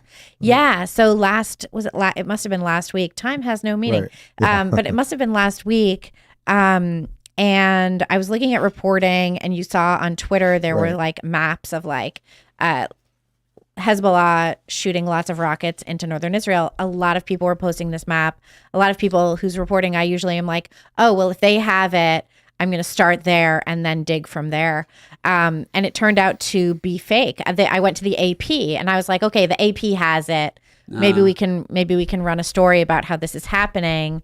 As soon as I finished writing the story and we were about to publish it, it was like ready to go. I checked back at the AP and their reporting on it was gone, and the maps turned out to be fake, and it just wasn't real. And they were saying that the U.S. Embassy in Beirut had been evacuated, and it wasn't. I want to pull up the story. We have this from the Daily Mail. They're so fast. This is the headline they're running. U.S. Embassy in Lebanon is set on fire as thousands of pro-Palestinian rioters waving Hezbollah banners encircle the compound before security douses them in tear gas. Rioter plants flag in fence as day of unprecedented anger gets underway. So this is the official reporting. U.S. Embassy under attack.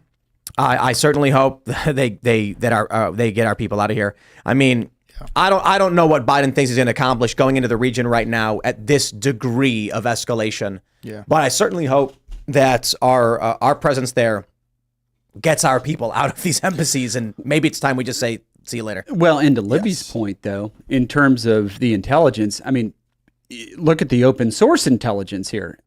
We have a potentially escalating conflict. The United States president is coming to visit, and we just moved two strike carrier groups into the region. Perhaps we should have thought maybe there could be an issue with our embassy in Lebanon, which is essentially controlled by Hezbollah. Right. Like... It seems like there's been just a ton of intelligence failures for the past few weeks. Yeah, or maybe they're not failures. Or maybe they're not. I agree with Max Blumenthal. He said if this was an intelligence failure on the part of Israel. Max is very pro-Palestine. Mm-hmm. And his view is that Israel would never be humiliated in this way. They wouldn't allow it. They wouldn't allow one of their soldiers to be taken because it puts them in such a weak position. Mm-hmm. So I see these arguments. I saw a clip from Charlie Kirk that there's an argument that it benefits Israel to a great degree to have allowed this to happen. But I think the detriment to Israel for this happening, the obvious detriment for the civilians dying, but even politically, is it doesn't make sense that they would. Yeah, I don't agree with that. I think part of the things, and we've talked about this before, is how cheap and sophisticated technology is now. So Hezbollah and Hamas in particular, they have drones. Mm-hmm. Yeah. They have the ability to see where people are moving. You can buy infrared cameras.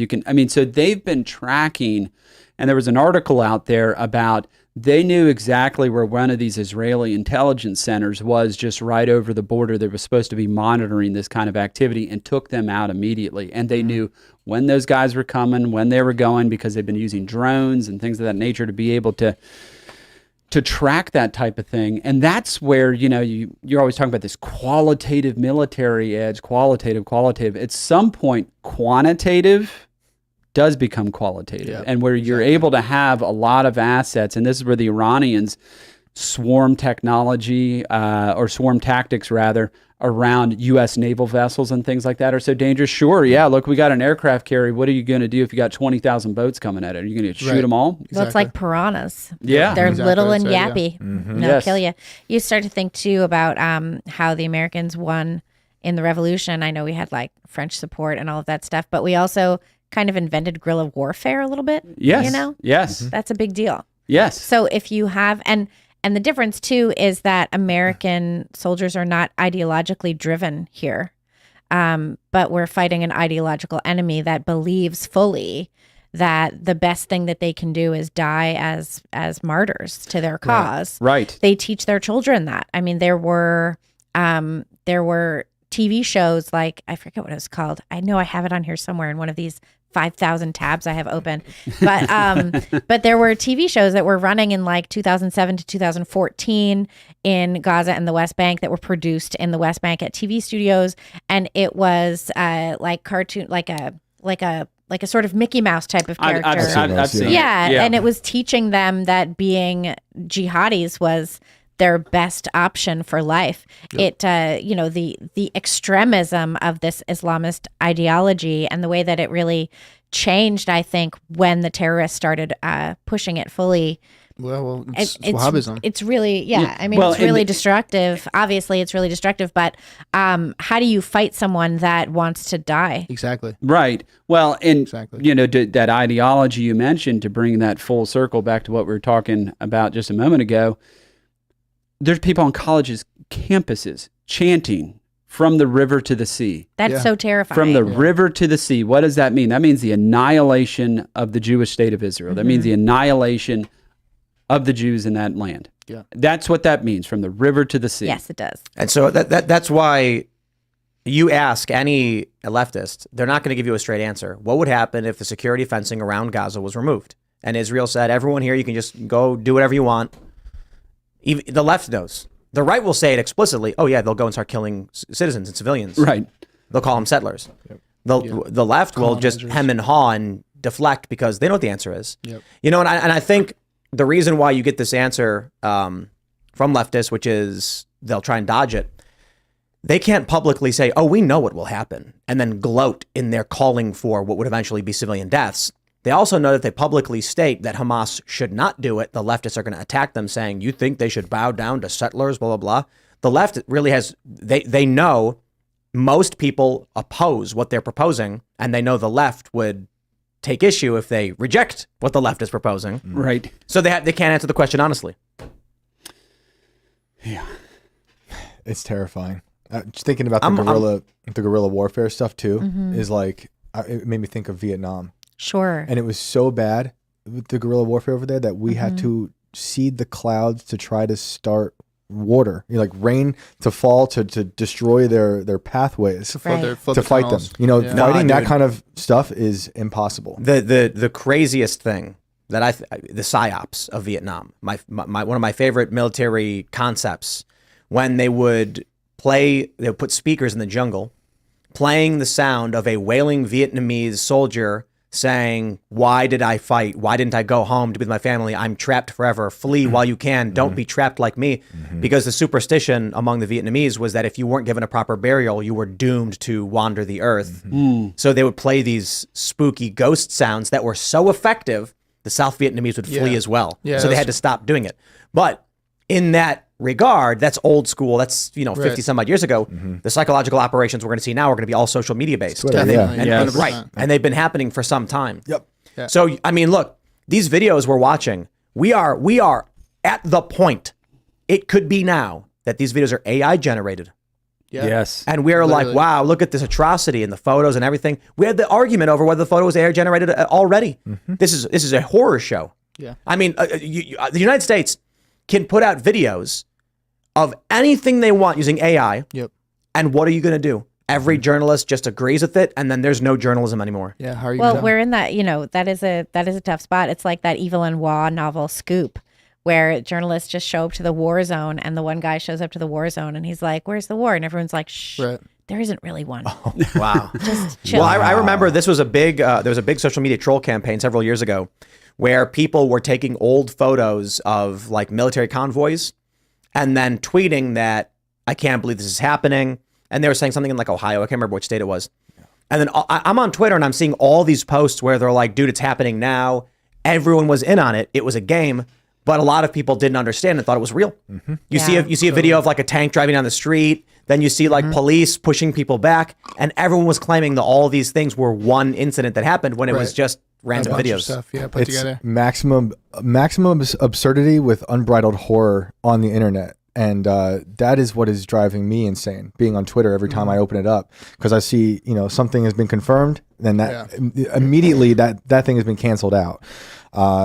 Yeah, it's crazy. And I still don't want to suppress that bad information. I think it just needs to be out there so we can fight it, because I see other people calling for it to be somehow suppressed or have Twitter step in, which I also think is ridiculous. Well, dude, I guarantee, like the operation Tim was talking about is called Operation Wandering Soul. And I guarantee if anyone wants to look into it, I don't know if the chat is interested, but if you don't think that there's something like that going on, or at least numerous operations that are going on right now to both combat this new AI, I guess we'll call it misinformation, and to create new misinformation as well, because the best defense is a good offense, then you're kidding yourself. There are definitely things going on right now that you don't know about, and none of us know about, and we can't speak anything about it, and neither could you, I'm sure, as well. We don't know. And just the knowledge of the AI stuff happening makes it so people are there's widespread skepticism it already is built in. Yeah, exactly. It's already part of the operation just to know that this is going on. It's already one of the things that they're aware of. Right. In one of these operations that's going on. Right. Yeah, it's that's so why the deep videos. So many of the videos think. are like so incredibly emotional. Yeah. Definitely. Because if All you appeals are to it. first struck with an emotion, then you're going to react in a way that corresponds to that. And you're not going to question it first. When they get you with your feelings first, that's when you really have to watch out and be careful. Totally. And that's something we talk about at Post Millennial all the time with the social media team. And we're all like, okay, you just got to chill. You got to stay frosty. You got to like keep your wits about you. Yeah. That's something actually Jack Posobiec said a while ago. He was like, stay frosty. And we're like, that is the motto. Nice, Jack. Good. That's a good one. I know where you're getting that, my friend. All right, everybody, we're going to go to Super Chats. If you haven't already, would you kindly smash that like button, subscribe to this channel, and head over to timcast.com in order to support our work directly. If you think our show is good, if you think the work we're doing is important, become a member by clicking Join Us, and you can hang out for the uncensored members-only show, which will be up in about 25 minutes on the front page of timcast.com, and you can join the Discord server to hang out with like-minded individuals and discuss today's news, as well as enjoy the shows that they've launched, pre-show, after-show, etc. We are now going to read what y'all have to say and answer some of your questions. Clint Torres with the #1 super chat saying, howdy, people. Howdy. Howdy. Howdy. All right. Kalishnikov says, and what happens when China moves into Taiwan? We will be spread thin across 3 fronts, not to mention our collapsing border, the 4th front. Well, and all 3 of those are the ones that have been volatile in the past 100 years. So Eastern Europe, the Middle East, and the Pacific Theater, if you will. We're going to be in deep trouble if that's what's going on, especially if we don't even have any control over our own nation and our own people don't have any sense of being American, or patriotism and nationalism has been vilified. We have a real problem. That's 100% correct, and couldn't agree with you more. One kind of food for thought for the viewers and listeners is, just remember, the United States has never gone to war with a country equal or larger in economy and population. And that's interesting. We have never beat and defeated a country that is, by population and economy, either equal or larger than us. Wow. So you're saying that the United States has picked fights with a bunch of little guys and then... No, I mean, we were just generally one of the bigger developed guys, and now China's on the rise. Mm-hmm. Yeah. When we are on the decline. Ian says, anyone else not getting any live stream notifications for the last couple of weeks?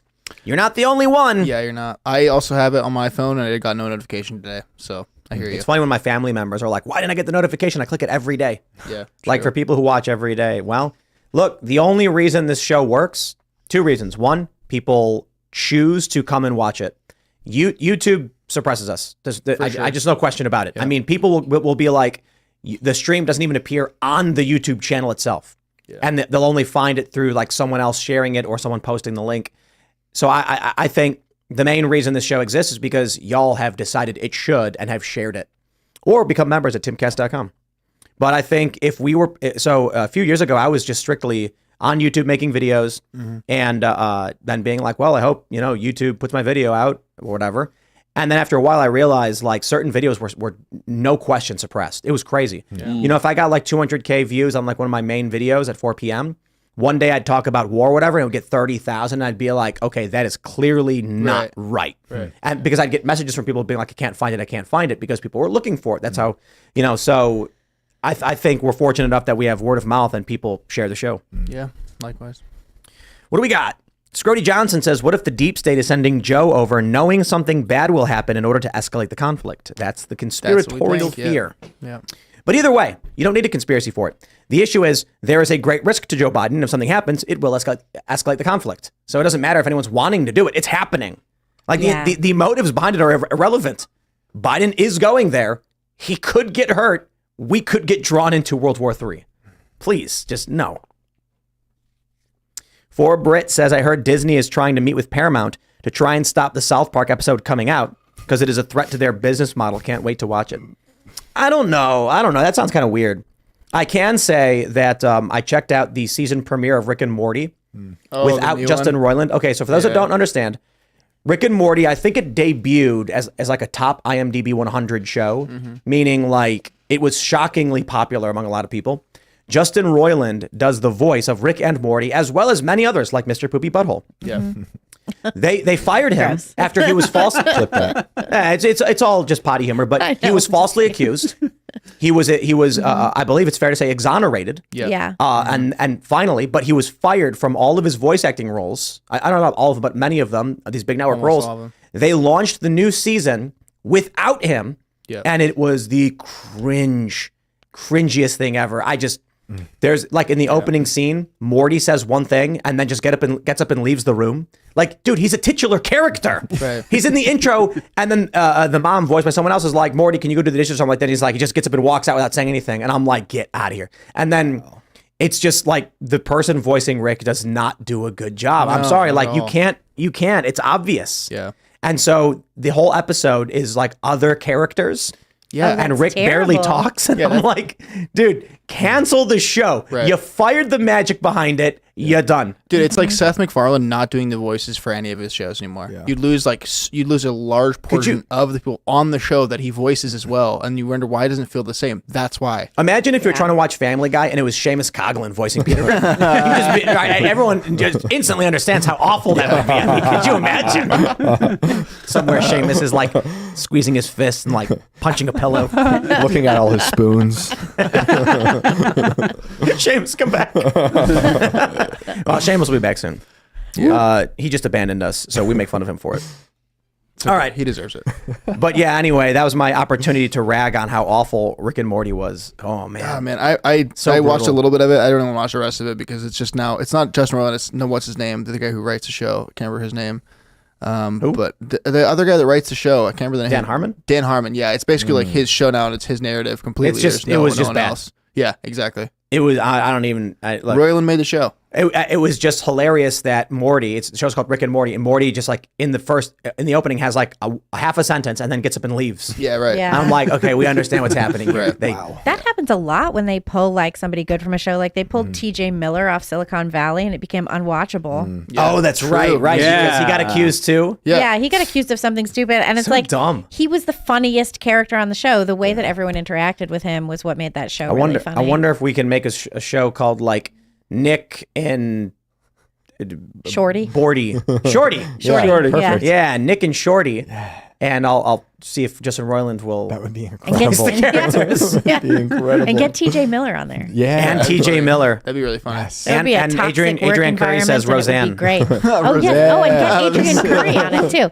Get Roseanne and Adrian Curry and TJ Miller. That would be awesome. That would be amazing. I would watch the hell out of that show. I don't even know what it's about. I don't even care. Doesn't matter. I would watch it. Yeah. We would just literally, it would be like Silicon Valley, Roseanne, and Rick and Morty all combined into one show as a joke to make fun of the fact that they got fired. Yeah. And it would be like a great show. Like that would be, because all those people are so funny. I mean, yeah, those are genuinely hilarious That people. would really be killer. It's sad to see Rick and Morty go that way because I'm not even a big fan of the show, but to see it go this way, it just sucks. Like, They should have just canceled it. Yeah, they should have. I mean, look, it's on season 7. Shows they're getting on in years. I mean, Simpsons had 9 good seasons. it's like 10 years before. old now. Basically 10 years old. Yeah. Man, That's crazy. I remember when I worked for Vice, they had a painting on the wall in Williamsburg for Rick and Morty, and I was like, that looks stupid. What is that? Like, what's going on? And then it debuted, and it was a huge show. Like, people loved it. That's just the stupidest thing ever. They thought they could replace the guy who made the show. Just, you can't do it. Sorry, man. Yeah, pointless. All right. Bullseye Ben says, hello, Timcast crew. One of our members recently lost her brother randomly. If anyone here can assist with funeral costs, please search for Noah Sunday. It's not letting me link the post to GoFundMe because you should use Give, Send, Go and not GoFundMe. Yeah, GoFundMe is not good. They cancel people, so, you know. Is there an online list of like these corporations that we shouldn't be using? I mean, I assumed everybody knew not to use GoFundMe and to use Give, Send, Go instead. Right. Yeah. I thought Eden Daniel says, I can't download any of your content on Apple or Spotify for a week. Does anyone have this problem? Well, I've not heard anything about it. I have not heard anything about that. Yeah, it's like we upload, everything looks normal to us. Yeah, it seems normal to us. So I'll look, but and we haven't done anything like supporting Hamas, so I don't see why the machine would try and take us down. Maybe we're not pro intervention enough. They don't want those anti-intervention. Maybe not like pro Hamas enough. Yeah. Oh yeah. No, I mean, I think it's right. Then you'll be able to get your message out. No, I actually think that if you made a pro-Israel, pro-intervention podcast, you'd be number 1 across the board because every big tech platform would promote you. Yeah. The far leftists are getting gutted by supporting Hamas. Yeah. Yes. Yeah, the war machine is pretty happy with the fact that there's people rallying for war. That's why AOC is changing her tune. To be fair, though. Oh, right. No, yeah, absolutely. First, yeah. AOC is going full Pelosi. Right? She's the next Pelosi. Full Pelosi. That's the name of her show. Full Pelosi. Full Pelosi. Wow. It's got those like bikini shots from Italy. Oh, I can't wait. Great. All right. I was thinking pantsuits, honestly. Oh, you said full Pelosi, and I immediately thought full Monty, like that you went which there. is like the naked people, right? Yeah. Let's read some more. We got BR Tidwell says, Tim, your Discord has been holding House members accountable for speaker vote. Sammy deserves a shout. That's correct. Right on. What are they doing? They're calling people? I don't know. I've just heard about this since we went live, but we'll be having Sammy from football, or Sammy Football, I think it is. I don't remember her name. Oh, I think I met her in Miami. Yes, yeah, Had a I'm sure you lovely did. time. Cool. Yeah. So come Shout hang out out Sammy. in the members only show, and we'll be talking to our members, Timcast members, on the Discord. Yeah. Charlie Kirk posted the phone numbers of the 20 reps who right. did not vote for Jordan. What are they? We'll talk about this in the members only. Yeah, bit spicy. So, But Brian vote Kilmeade tomorrow, on Hot 11 Mic a.m. insulting members of Congress is just so good. Yeah. Vote tomorrow, 11 a.m. 11 It's a.m. 11. Yep. Okay. That's actually perfect timing because it fits perfectly with my recording schedule. So That's why they did it. Great. Yeah, they were like, Tim records around then. Can we get the vote in around then so it works with the schedule? I'm like, thanks, guys. I was recording something. I was like on air today. We were doing a pre-record with Laura Trump, who was on the show. I thought that was very cool. When Yeah, she she's was great. on. She's great. But we were doing the show and recording, and at the same time there was the vote, and I kept like looking down at my computer, being like, "Don't look at your computer. They're voting. Don't look. Okay, don't look." Like, You know what I think? These really guys who voted against Jordan just did it so that now Scalise or whoever, Jordan is going to go to them and say, "What do you want?" And they're going to be like, "Okay, you give me these things and I'll vote for you." That's what it is. Because there's no reason to vote against Jim Jordan. I mean, like, are they going to go to their constituents and be like, I didn't want the House to have a speaker? They're going to be like, dude, come on. Right. You're wasting everyone's time. Nobody wants Jim Jeffries. well, a lot of these guys though are in Democrat areas, Yeah. Yeah. like New York. And the New York so maybe people, maybe they do want. I don't know. I support Jim Jordan for speaker. I think everybody should be voting for him and put him in there. Did I say Jim Jeffries? I liked what you did, Hakeem though. Jeffries. It was a cool mental image. It was so funny. But I think there's a lot of bad blood in the conference. There's just a lot of bad blood. Yeah, it does seem a little fractured. Well, you talked to Congress is Congressman awful. Gates So for a long time. I mean, Matt Gaetz is our best member of Congress, no question. And Nice guy. Yeah, and there's like probably a dozen or so that are good, and the rest is just. There's a reason why you don't know their names, and there's a reason why you know the names of some and not others. The backbenchers. Yeah, and they just might as well not be there. But at the end of the day, they all get a vote in this. Oh, for sure. And that's the herding of the cats. And look, Well, I mean- smaller venue. I was in the West Virginia State Legislature previously. So I've had a little bit of experiences with this because I was in House leadership. It's all for us. It was all personality driven. It really was. I mean, we get people vote for us or against it, not always based on policy, but more kind of voted on. Do they like you? Right. Do they feel like they can work with you? Yep. Is part of it. And I don't know if some of them are going to be able to come off of that. I don't know. Yeah, it seems like a lot of those people value reputation over authenticity. You know, and they're not there for that. All right, Nick, Mr. Corbrata says, in Canada, our tax isn't hidden. It's called the carbon tax, and it's 20%. Longtime listener and OG paying member. Much love from Canada. Sorry to hear you're from Canada. Yeah, I hope you guys win your freedom, though. I do. Yeah. Shout out to the Freedom Truckers, Freedom Convoy. Carbon tax, fake. You know? That's like, this whole carbon thing is fake. Yeah. The whole climate agenda is fake. All right. You're made of carbon? Isn't that crazy? What? Huh? You're made of carbon. So what do they mean when they say they want to eliminate the carbon footprint? It just make you think, doesn't it? What do you mean? Yeah. All right. Paracelsus Underick says, Tim has to ignore that Marxist collectivists have won and occupied the U.S. McCarthy was right. America is experiencing oligarchic corporatism. Perhaps. But I don't understand why I can say it 800 times. People don't seem to understand. There is more than one ideological attempted takeover in this country. Right. There are probably tens of thousands or hundreds of thousands of organized ideological groups. But it is the Marxists who have gained the most power, technically. When you look at their ideology, there's no logic. It makes no sense. Wimixin is the word one day, then it's women with a Y, then women with an I, and then that's offensive, and then it's you must say woman. There's no plan. That's why at first it was racism, then sexism, then feminism, then intersectional feminism, then total intersectionality, then critical theory, and it keeps changing because the left doesn't have anything. It like people have tried to figure out what woke means, and I said it is the current social orthodoxy of the left. Yeah. That's it. There's nothing else. Yes. There's no underlying principle because it changes. How can you say it's Marxist when they're pro foreign war and intervention? Right. Exactly. They defy any logic and reasoning. It's amorphous. Yeah, it's literally just what the greater thing is adhered to, what the social orthodoxy is. Yeah. Can we get clicks and views from it? Then it is a good thing. Yep. And that's why like they'll disagree with the right no matter what. Right. Yeah. So, you know, the example I often give is Hassan Piker makes a video. I say he's completely right about this. He responds by insulting me, telling me I'm wrong, because he has to do that. Yeah, of course. That's what the left is. Are you aligned with the social orthodoxy or not? If you're not, you're bad and you're right wing. It's like they've distilled the current good, and the current good is this above all. It's all it is. So I think the Ukraine war is a really great example. The war in Ukraine, all these leftists support. How does that happen? For what reason are they in favor of the U.S. intervention? They have no reason. Yeah, no reasons. If they were on social media and notice that every one of their views aligns with what social media permits and promotes. Everything. Mm-hmm. That's all it is. If you were to get rid of the social media apparatus, they would be agreeing with whatever the television said. That's it. So that's why I say this ideology is promoted and pushed through social media, not the universities. The universities, or I should say, the universities promote and push it, obviously, but it only has power because these people think they can get clicks and traffic on social media.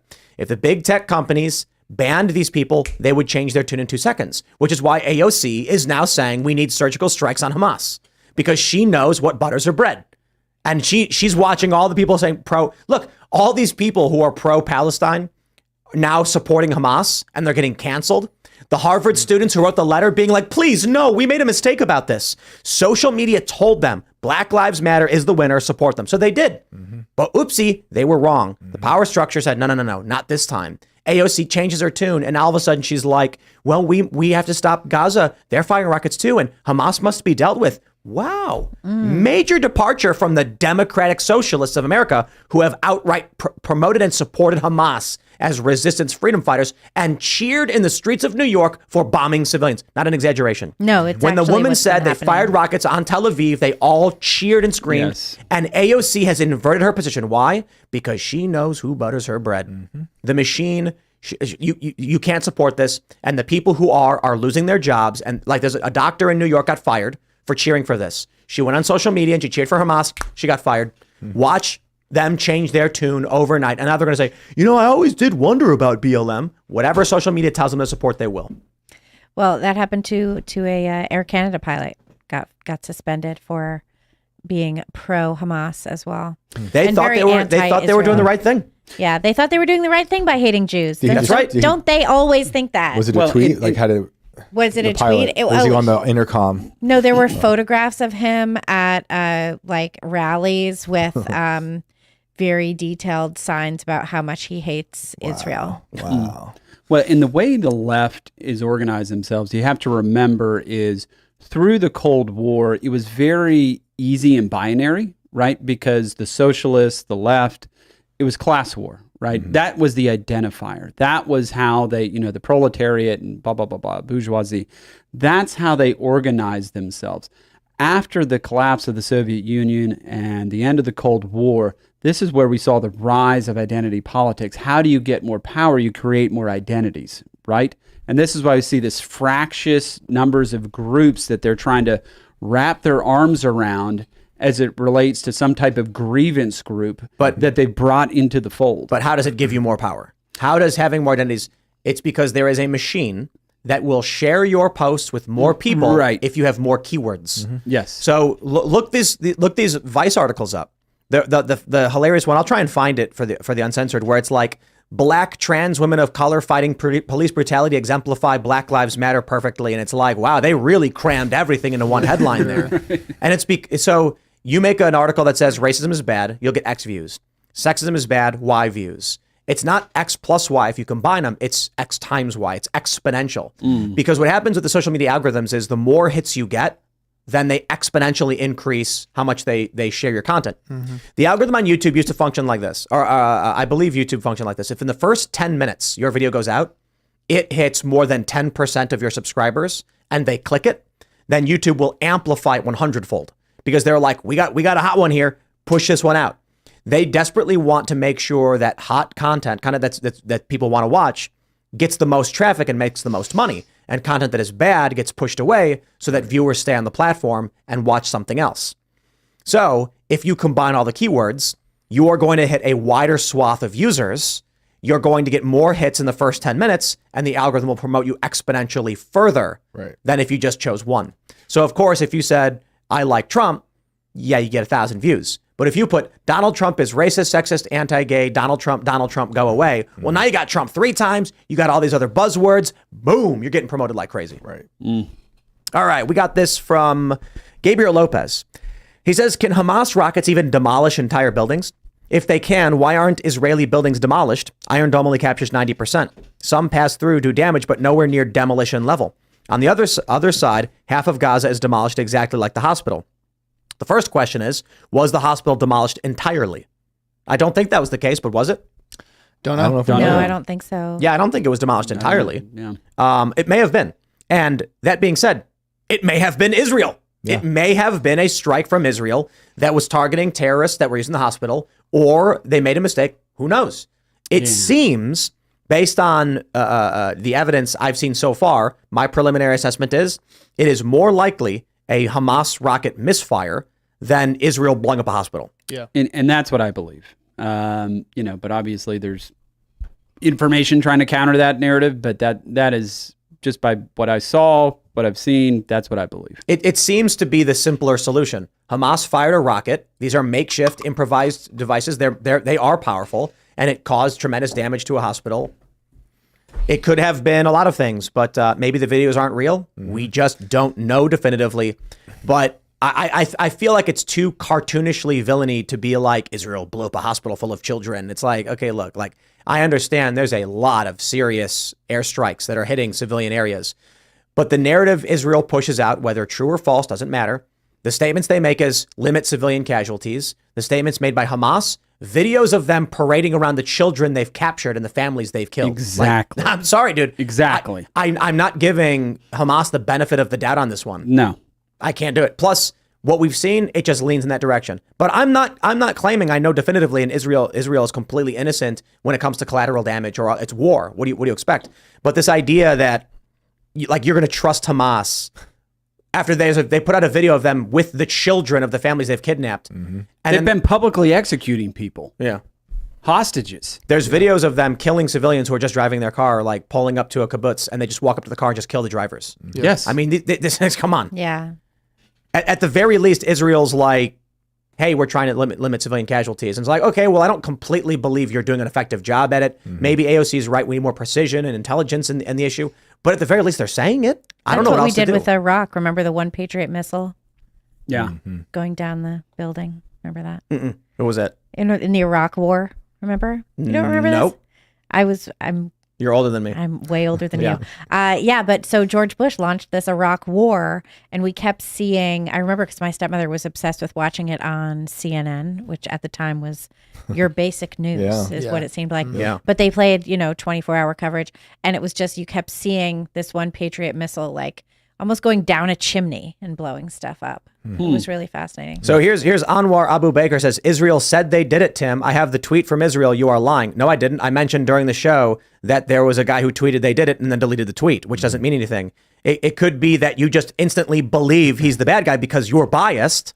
I don't think a single tweet from someone saying we did a thing and then deleting it proves anything. I think it's interesting circumstantial evidence indicating there's a possibility they did, but I don't know how we're going to know for sure definitively. Because I have the tweet from the Israeli official, happy to share it with you. They did it. I've also heard from others that the official who tweeted out isn't, the individual who tweeted out isn't actually an official. So what am I supposed to do there, huh? Yep.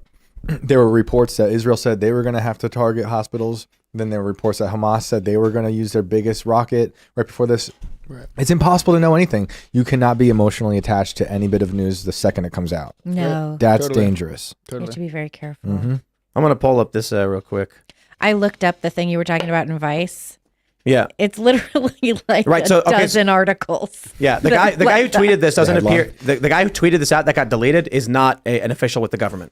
Right. He's a media personality. It just looked like it. Well, right? And is that the one where the guy said he was with Al Jazeera? No. Okay. No, that one was annoying. That's probably fake. That looked fake. Yeah. The account is deleted, and there's no one of that name working at Al Jazeera. And check when these Twitter accounts were created, please. That one was September. Right. Yeah. Of this year, right? I saw someone retweet the person who spammed 500 posts. I work for Al Jazeera, and it was, what did they say? It was Israel or Hamas or whatever. Either way, I ignored it because I'm like, get out of here with your bot garbage. Yup. It looked very, And anyway, that account is gone now. Smash the like button, subscribe to this channel, share the show if you like it, and head over to timcast.com because the members only uncensored show will be up in a couple minutes. You got to click join us, become a member at timcast.com to watch. You're going to love it. We got a lot to talk about. You can follow the show at Timcast IRL. You can follow me personally at Timcast.